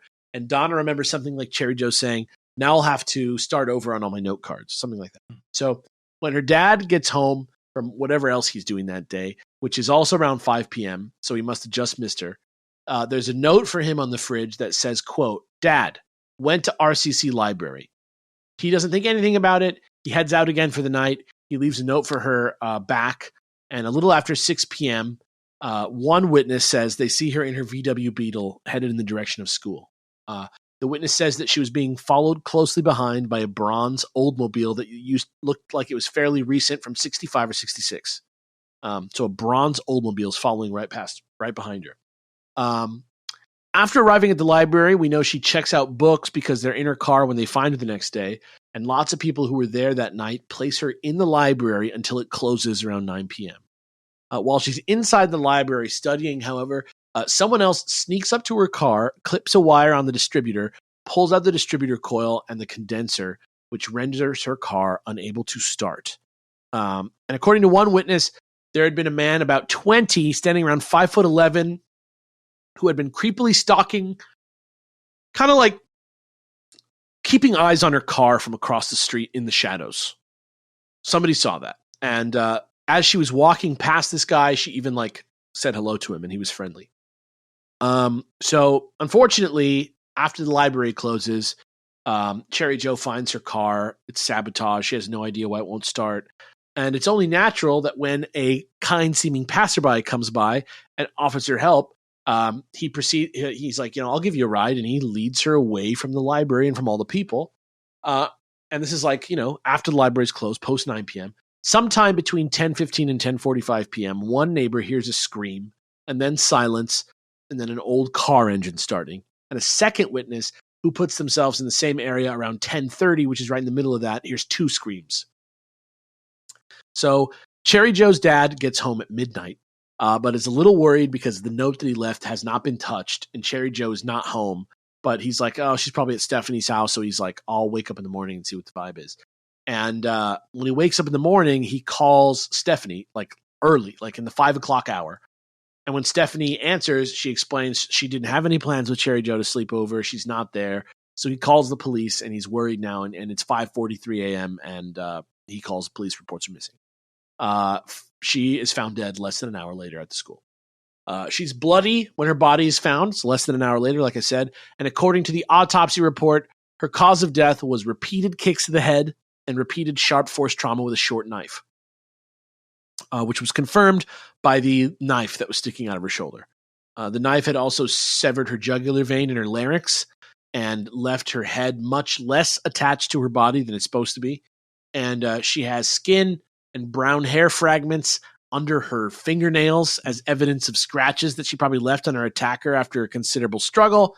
And she even seems to have pulled the man's watch off his wrist, as a paint-spattered Timex watch, a pretty cheap one, is found next to a size 8 to 10 footprint, a little like maybe 10 feet away from her body. There also don't seem to be any signs of sexual assault or attempted robbery. Like I said, her ID is like on her body, so they find it. She had like 50 cents in her wallet that was there, her car is parked 75 yards away. It's discovered not just with fresh library books in the back. The windows are rolled down, the keys in the ignition, and there are several smeared greasy palm and fingerprints believed by the police to belong to the attacker all over it. So, however, as horrible as that is, up until now, other than a few superficial things, there's not much here that specifically screams Zodiac, right? But this is about to change because about a month after the murder, 2 copies of the same nearly identical typewritten letters arrive. One at the Riverside Police Department and one at a local newspaper, the Riverside Press Enterprise, which contains information about the crimes that was not available to the public, including the missing distributor. So they do think it's written by the murderer, though the Zodiac legend is not yet even a twinkle in anyone's eye. So who's to say if it's connected? Here is a picture of the letter for you guys to peruse. And here is the letter itself for Mathis to read. A confession by, and then it has like a blank spot for the name. She was young and beautiful, but now she is battered and dead. She is not the first, and she will not be the last. I lie awake nights thinking about my next victim. Maybe she will be the beautiful blonde that babysits near the little store and walks down the dark alley each evening about 7. Or maybe she will be the shapely, blue-eyed brunette that said no when I asked her for a date in high school. But maybe it will not be either. But I shall cut off her female parts and deposit them for the whole city to see. So don't make it too easy for me. Keep your sisters, daughters, and wives off the streets and alleys. Miss Bates was stupid. She went to the slaughter like a lamb. She did not put up a struggle, but I did. It was a ball. I first pulled the middle wire from the distributor, then I waited for her in the library and followed her out after about 2 minutes. The battery must have been about dead by then. I then offered to help. She was then very willing to talk with me. I told her that my car was down the street and that I would give her a lift home. When we were away from the library walking, I said it was about time. She asked me about time for what? I said it was about time for her to die. I grabbed her around the neck with my hand over her mouth and my other hand with the small knife at her throat. She went very willingly. Her breast felt very warm and firm under my hands, but only one thing was on my mind, making her pay for the brush-offs that she had given me during the years prior. She died hard. She squirmed and shook as I choked her, and her lips twitched. She let out a scream once, and I kicked her in the head to shut her up. I plunged the knife into her, and it broke. I then finished the job by cutting her throat. I am not sick. I am insane. But that will not stop the game. This letter should be published for all to read. It just might save that girl in the alley. That's up to you. It will be on your conscience, not mine. Yes, I did make that call to you also. It was just a warning. Beware. I am stalking your girls now. And it's CC'd to the Chief of Police Enterprise. Then, several months later, a second set of similar notes appears, this time handwritten, addressed to the police and Cherry Joe's father, and maybe a third one to the Enterprise, but I'm not sure about that. It says, Bates had to die, there'll be more, or she had to die, there'll be more. And here's a picture of it for you if you want to see it. Most people think that the second letter is probably a hoax or copycat that's in poor taste, just like a lot of what I do here on this fine show. But according to some, that's mostly because in 1966, nobody sees any significance to the small 2 or Z that is included on both copies of the letter as well. Though, of course, now we kind of maybe do see the significance. Yeah, it's very similar, right? like kind of interesting cadence, at least. A little after this, though, now about 6 months after the murder, a janitor at the city college, another janitor, finds a crazy poem etched into the bottom of a foldable school desk that had been located on the library floor at the time of Cherry Joe's death. which is photographed and added to the evidence file as circumstantial. So I'm going to send you a picture of it, and then here's Jesse with that poem, and this time it is not a brand deal for our Patreon. Sick of living, unwilling to die. I'm pretty sure that's a Vampire Weekend lyric, but anyway, sick of living, unwilling to die. Cut clean, if red clean. Blood spurting, dripping, spilling, all over her new dress. Oh well, it was red anyway. Life draining into an uncertain death. She won't die. This time some will find her. Just wait till next time. RH. Pretty much, this sounds to me like a girl writing a poem about her failed suicide. But I don't know. If you look at it, if you look at the image of it, right? At a glance, it kind of does look similar to the handwriting that the Zodiac uses, right? But when Avery gets down there, whether there's any actual evidence connecting these two criminals to each other or not, he notices the Z's immediately on the two notes.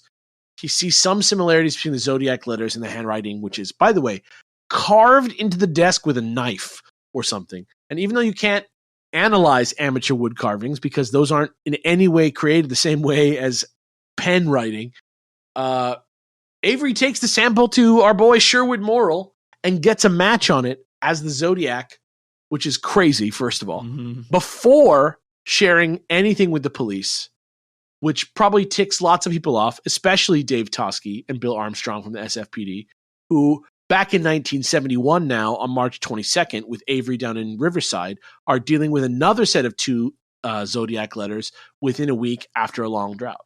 So we're now in 1971. And like I say, handwriting analysis is absolute fucking shit, because let's be honest, this is very likely not the Zodiac killer. This is very likely this desk almost has nothing to do with the other crime that happened. Like, if we consider Cherry Joe Bates' murder and what happened and the notes and all that stuff, this poem, other than being about blood, is like really not related. But it's in the case. So I don't know. And it's the piece of handwriting that connected it to the Zodiac, because nothing else. I don't know. It's just kind of it's kind of a mess.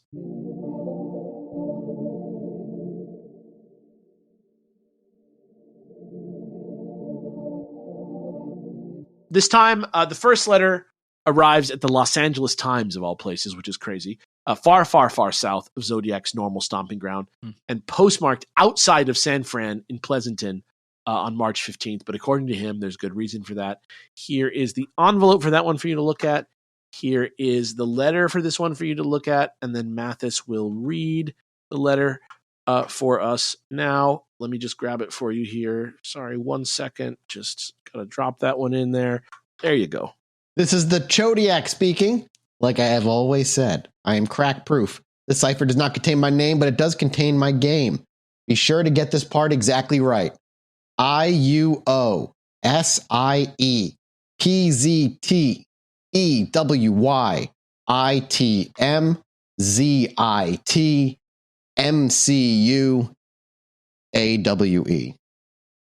Wait a minute. Hold on. Zit?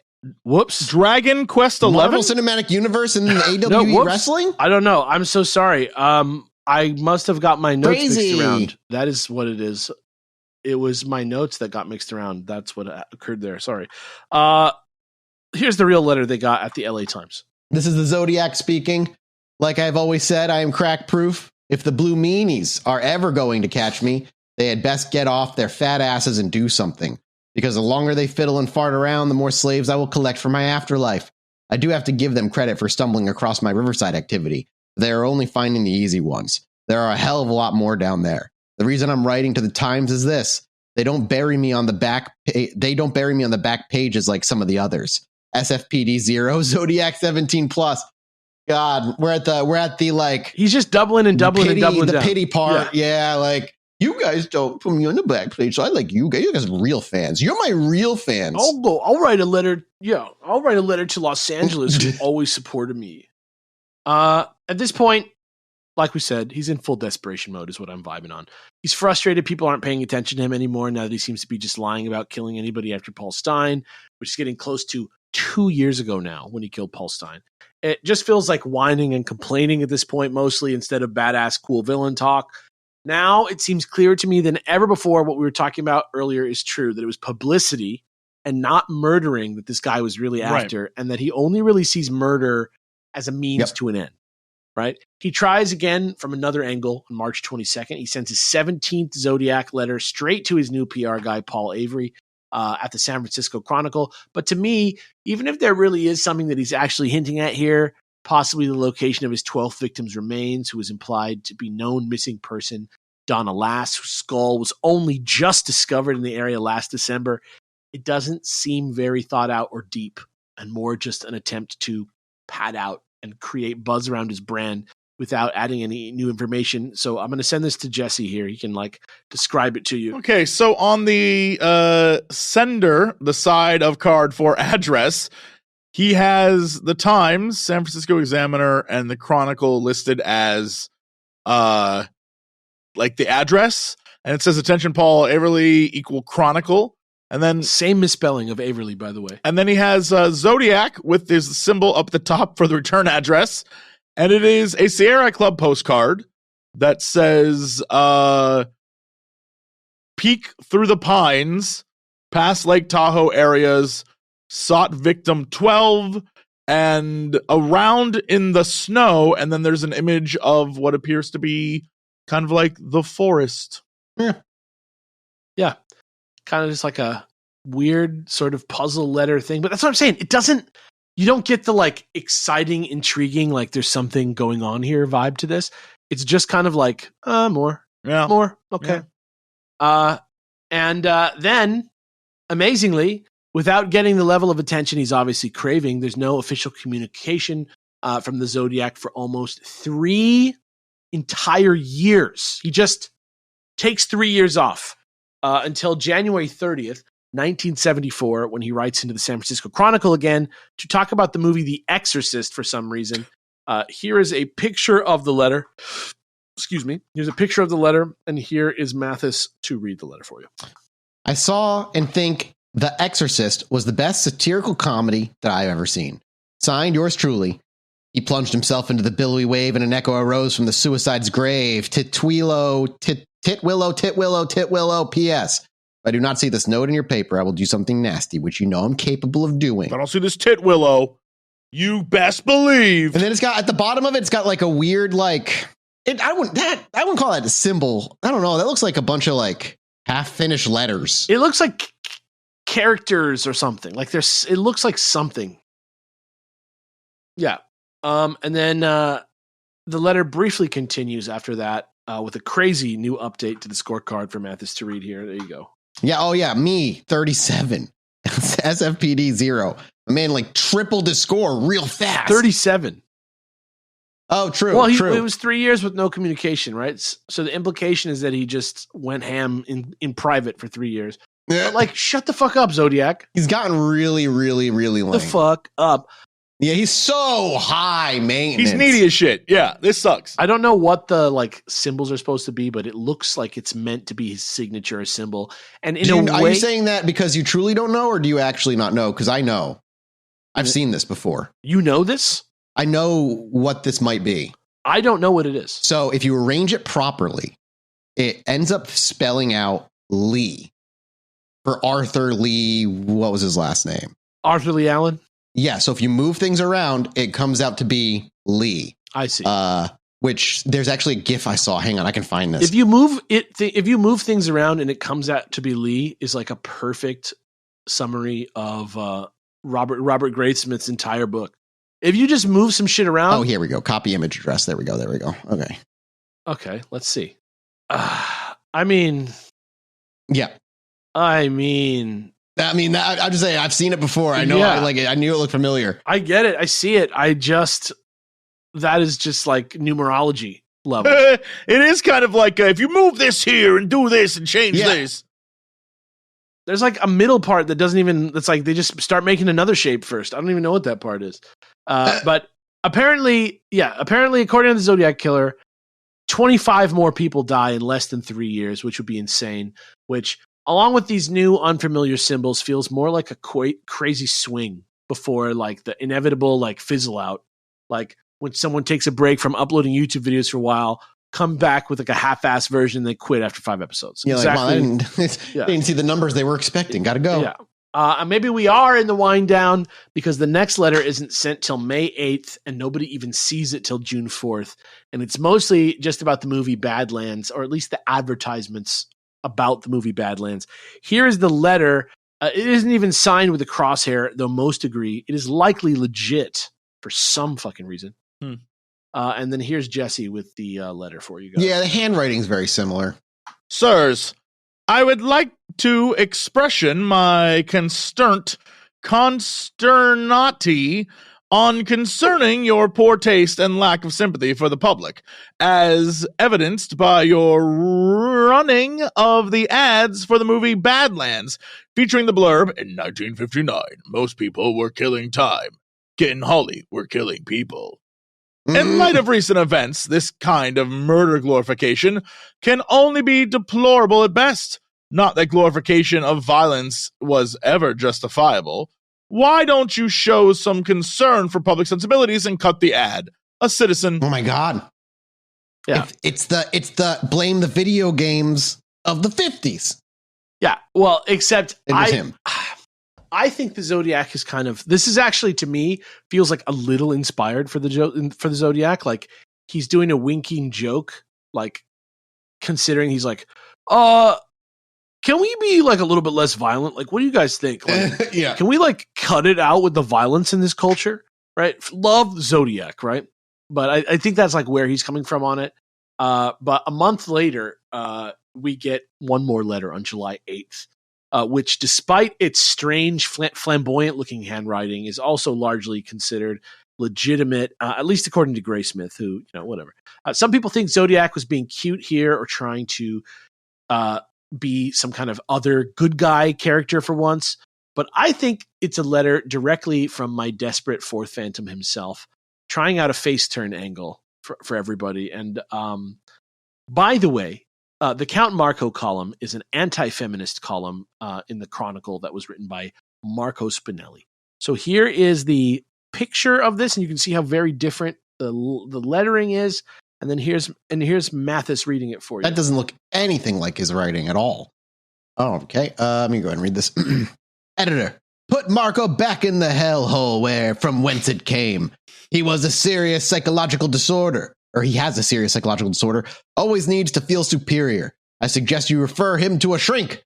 Meanwhile, cancel the Count Marco column. Since the Count can write anonymously, so can I. The Red Phantom. In parentheses, red with rage. Yeah. And like I said, right, like for some reason or another, be it handwriting analysis or psychological profiling, this was considered a legitimate Zodiac message. But just to give you an idea of how spooky and uncertain and dangerous things felt, this letter actually did cause 15-year employee Spinelli to retire from the Chronicle and move to Hawaii. It's that hard to tell how scared you should be by the Zodiac Killer. Like, once he says, I'm going to kill you or whatever, it's scary. And so we come to the fifth and most powerful of the Phantoms, who can destroy the enemies of Zodiac without barely lifting a finger. And if you're not careful, the fifth Phantom will come and destroy you. But that's only because the truth is the fifth Phantom is you, and the corrupting desire to solve or even just simply survive the Zodiac at any moral cost. That's what happens to Spinelli, and he's neither the first or last. Letter 21, which doesn't come for 4 more years, is from the fifth Phantom. So let's investigate. Come with me. Again, close your eyes. Okay. Travel there. It is now April 24th, 1978, and yet another Zodiac letter arrives at the San Francisco Chronicle. In a lot of ways, I'd call it a very standard Zodiac letter, but we can talk about it if you guys feel like anything's changed in his style in the last 4 years or not. Here is an image of it, and here is Jesse with the letter text for you to read. Here you go. Dear editor, this is the Zodiac speaking. I am back with you. Tell Herb Cain I am here. I have always been here. That city pig Toshi is good, but I am smarter and better. He will get tired, then leave me alone. I'm waiting for a good movie about me. Who will play me? I am now in control of all things. Yours truly, Zodiac. Guess. SFPD 0. It's like total just, I mean, I don't know. Something interesting happens at this point. What do you guys think of that letter, first of all? I mean, this guy sucks. Yeah. I don't know. It doesn't match any of the way his other letters look, though. Visually? Yeah. The way his letters are, they're too neat. They're too, like, no spelling errors. I kind of agree with you. It's interesting. Yeah. So let's first take a detour back a couple years, 1976, which is 2 years ago from our present, 1978. Popular author Armistead Maupin was serializing the first 4 novels in his Tales of the City series about San Francisco and the interesting and frequently gay people who live there in his capacity as a writer for the Chronicle. So he's like serializing his books in the paper. Obviously, he's a San Francisco local, so he's swept up in the case as much as anyone is. So it's only natural that eventually he would make his way into the Tales of the City. The Zodiac Killer does, only he's renamed the Tinkerbell Killer. So if you watch coverage of the case on television like Maupin did, you would certainly be very familiar with the larger-than-life character Inspector Dave Toschi, who as the head of such a popular investigation, he's constantly being interviewed on TV and stuff. So again, it's only natural that Toschi, who is a well-known public figure in the city, also starts making a couple appearances in the story as Inspector Tandy. However, once Toschi appeared sometime in 1976, Maupin starts getting these really weird pieces of anonymous fan mail that praise not only the story themselves, but weirdly, specifically Toschi's appearances in them, leading Maupin to believe that it was actually Toschi himself writing the fan mail. Fast forward back to 1978, Maupin reads the letter in the paper, this new letter after 4 years, sees how it praises Toschi, asks who's going to play Zodiac in a movie. It reminds him of the fan letters he suspected Toschi wrote himself, and he took it upon himself to file a formal complaint against Toschi, which then caused Toschi to make this statement, which Mathis will read for you now. He did this on the Evening News. It was a silly mistake. He made me the hero of the story, and it was fun for me and my family. So I sent some notes, 3 or 4, saying how good it was that he put a real-life homicide inspector in the column. It was kind of like sending fan mail to myself. It was done in a harmless way. I don't think anyone was going to be hurt by it. Any suggestions that I faked a Zodiac letter are absolutely absurd. When Chief Gain told me that the state documents experts had checked my handwriting against that of the Zodiacs over the weekend, I was shocked. I wrote no Zodiac letter. The fact that Zodiac mentioned me by name for the first time disturbed me and my family very much. This is what he said. This is his statement. This is his like final truth on the matter. Nevertheless, he's immediately removed from the Zodiac case after years and years and years. He's reassigned to the pawn shop beat. It's a pretty huge downgrade. And though Sherwood Morrill eventually said the letter was definitely from Zodiac, even though for some reason this one time Toschi doesn't take it to Morrill at first to get it verified. He takes it to some new guy that like nobody has like no analysis under his belt. So it's pretty sus that he didn't go to Morrill this one time. The police now officially their position is that neither Toschi nor the Zodiac wrote the letter, even though it still ended up destroying Toschi's life a little bit. And believe me, we'll talk more about whether or not he wrote that letter next time, but this is largely where the most popular Zodiac timeline ends. And the last 100 pages or so of the book are just here to put together the facts in whatever way Graysmith sees fit. So before we finish, for the sake of completeness and understanding the zeitgeist, let's take some time to briefly check some specific theories and suspects out in a lightning round that I'm going to blast through. And we're going to see how all 5 of these phantoms, the versions of the Zodiac that most lay people think of, all just come from this one big Robert Graysmith story.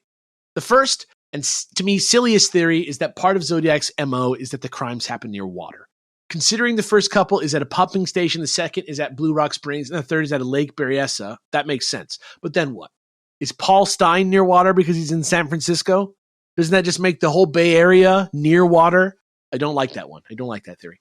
Second theory, which holds slightly more water, is that these crimes are killed. These people are killed near calendar holidays. Cherry Joe Bates was killed on Halloween. David and Betty are killed over Christmas break. Darlene and Mike are killed on the 4th of July. Darlene's killed. Mike lives. Cecilia and Brian are attacked on Sukkot. Tabernacles, the Jewish holiday where you eat a harvest meal in a hut to celebrate the Exodus. You know this holiday? Apparently, that's one of the holidays on this list. And then Paul Stein on Columbus Day. So I guess you could say that's a thing, but it could just be that the Zodiac has a home life or a busy job and that he has to wait till he has time off to commit his murders, like we said last week. And weirdly, Graysmith says this one's unacceptable too, which, good for him. So then this is the last theory. There's his extremely convoluted astrology theory. It involves the schedule of equinoxes, moon phases, various other celestial movements to string together, not just confirmed, but tons and tons of extra suspected Zodiac crimes, and it just becomes a giant web of mush. Here's an actual note that I'm going to have Jesse read from Deanna, who was kind enough to actually, write this all out in her notes, and I'm so sorry that I just jumped over it like this, but this is a quote from Deanna because it really sums up what the fuck is wrong with this. The biggest problem is that the connections to the equinoxes and solstices are too tenuous, more tenuous than the unacceptable holiday theory. Graysmith attempts to say that anything up to 3 weeks in either direction of a celestial event is connected to the astrology theory and therefore Zodiac. Yeah, it's nuts. Yeah, literally, it's just throwing darts at a dartboard at this point. So last thing we're going to do, we're going to hit a couple suspects real quick, starting with a guy called Rick Marshall. On August 8th, 1978, Graysmith himself began putting together a theory that Zodiac might write his letters using some kind of tracing setup, which is substantiated by support from who else but Sherwood Morrill. So one day later, on August 9th, now that word is spread that he's writing a Zodiac book, he gets an anonymous tip fingering a man called Rick Marshall for Zodiac, and hears from Sherwood that the same guy called him too. He tells them both that Rick Marshall was a movie buff who filmed his crimes, hid his evidence in a silent film canister rigged with an explosive trap that the killer left in possession of a close friend.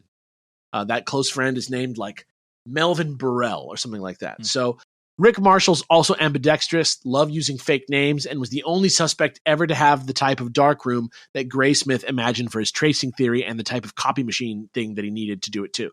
Teletype machine is what it's called. And there's this crazy, unsubstantiated story about Graysmith going down and talking to that guy, Marvin Burrell, which becomes the creepy basement scene from the Zodiac movie that's very famous, where he thinks there's someone upstairs and it gets really creepy. And he reveals that it was him who wrote the thing. And it's really cinematic and scary, but it largely amounts to nothing.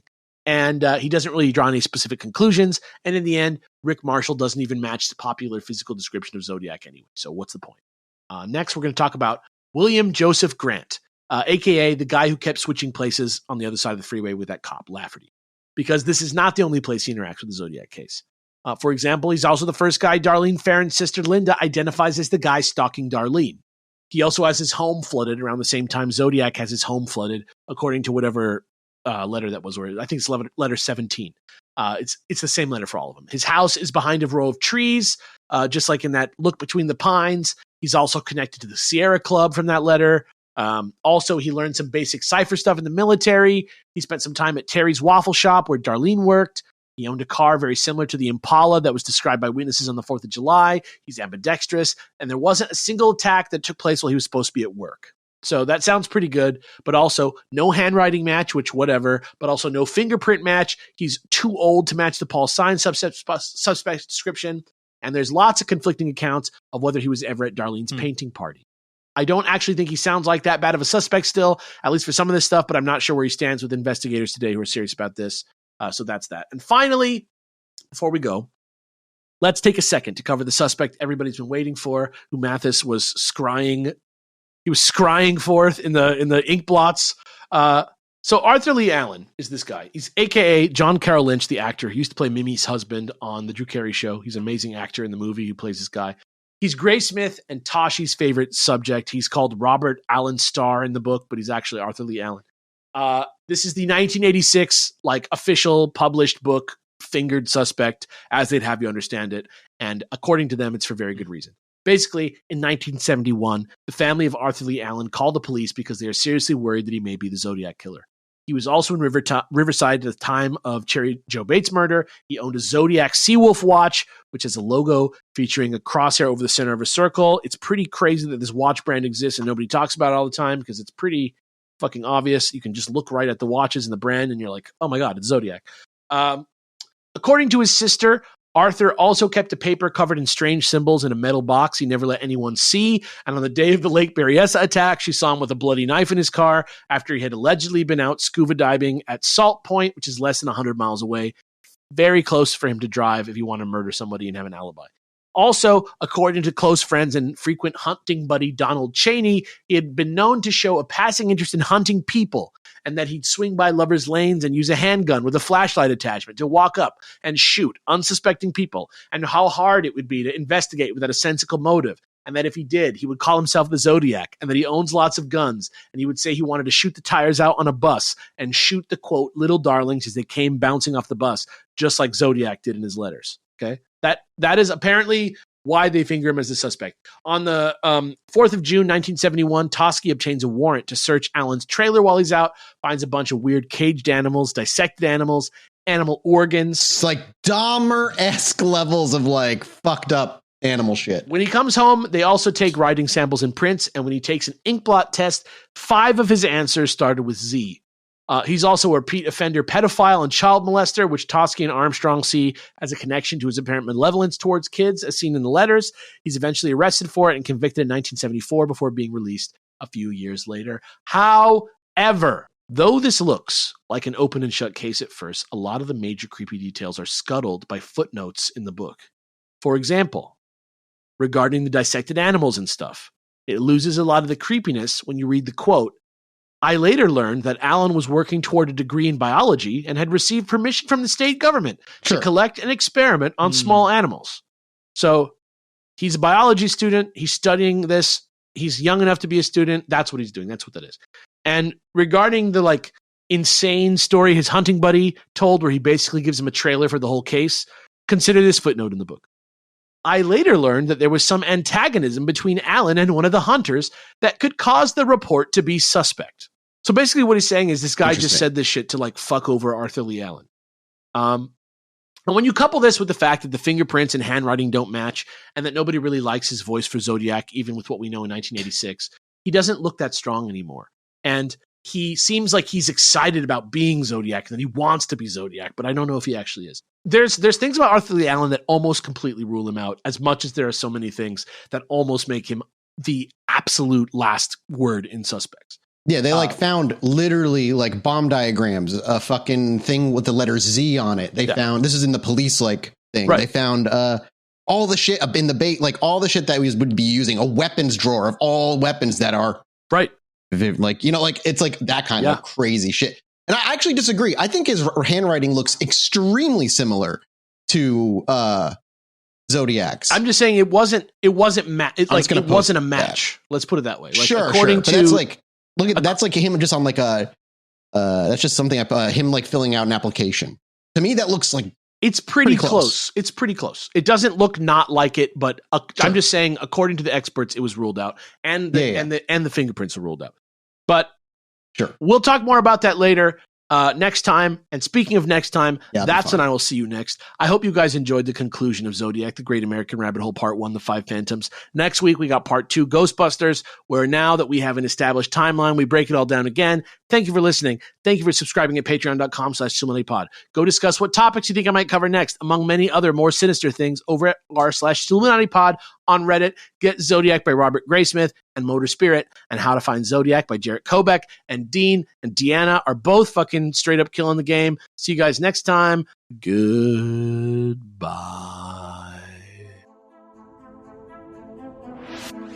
Anyway, me and my wife were sitting outside indulging on our porch one night, enjoying ourselves. I needed to go to the bathroom, so I stepped back inside, and after a few moments, I hear my wife go, "Holy shit, get out here." So I quickly dash back outside, and she's looking up at the sky in awe. I look up too, and there's a perfect line of dozen lights traveling across the sky.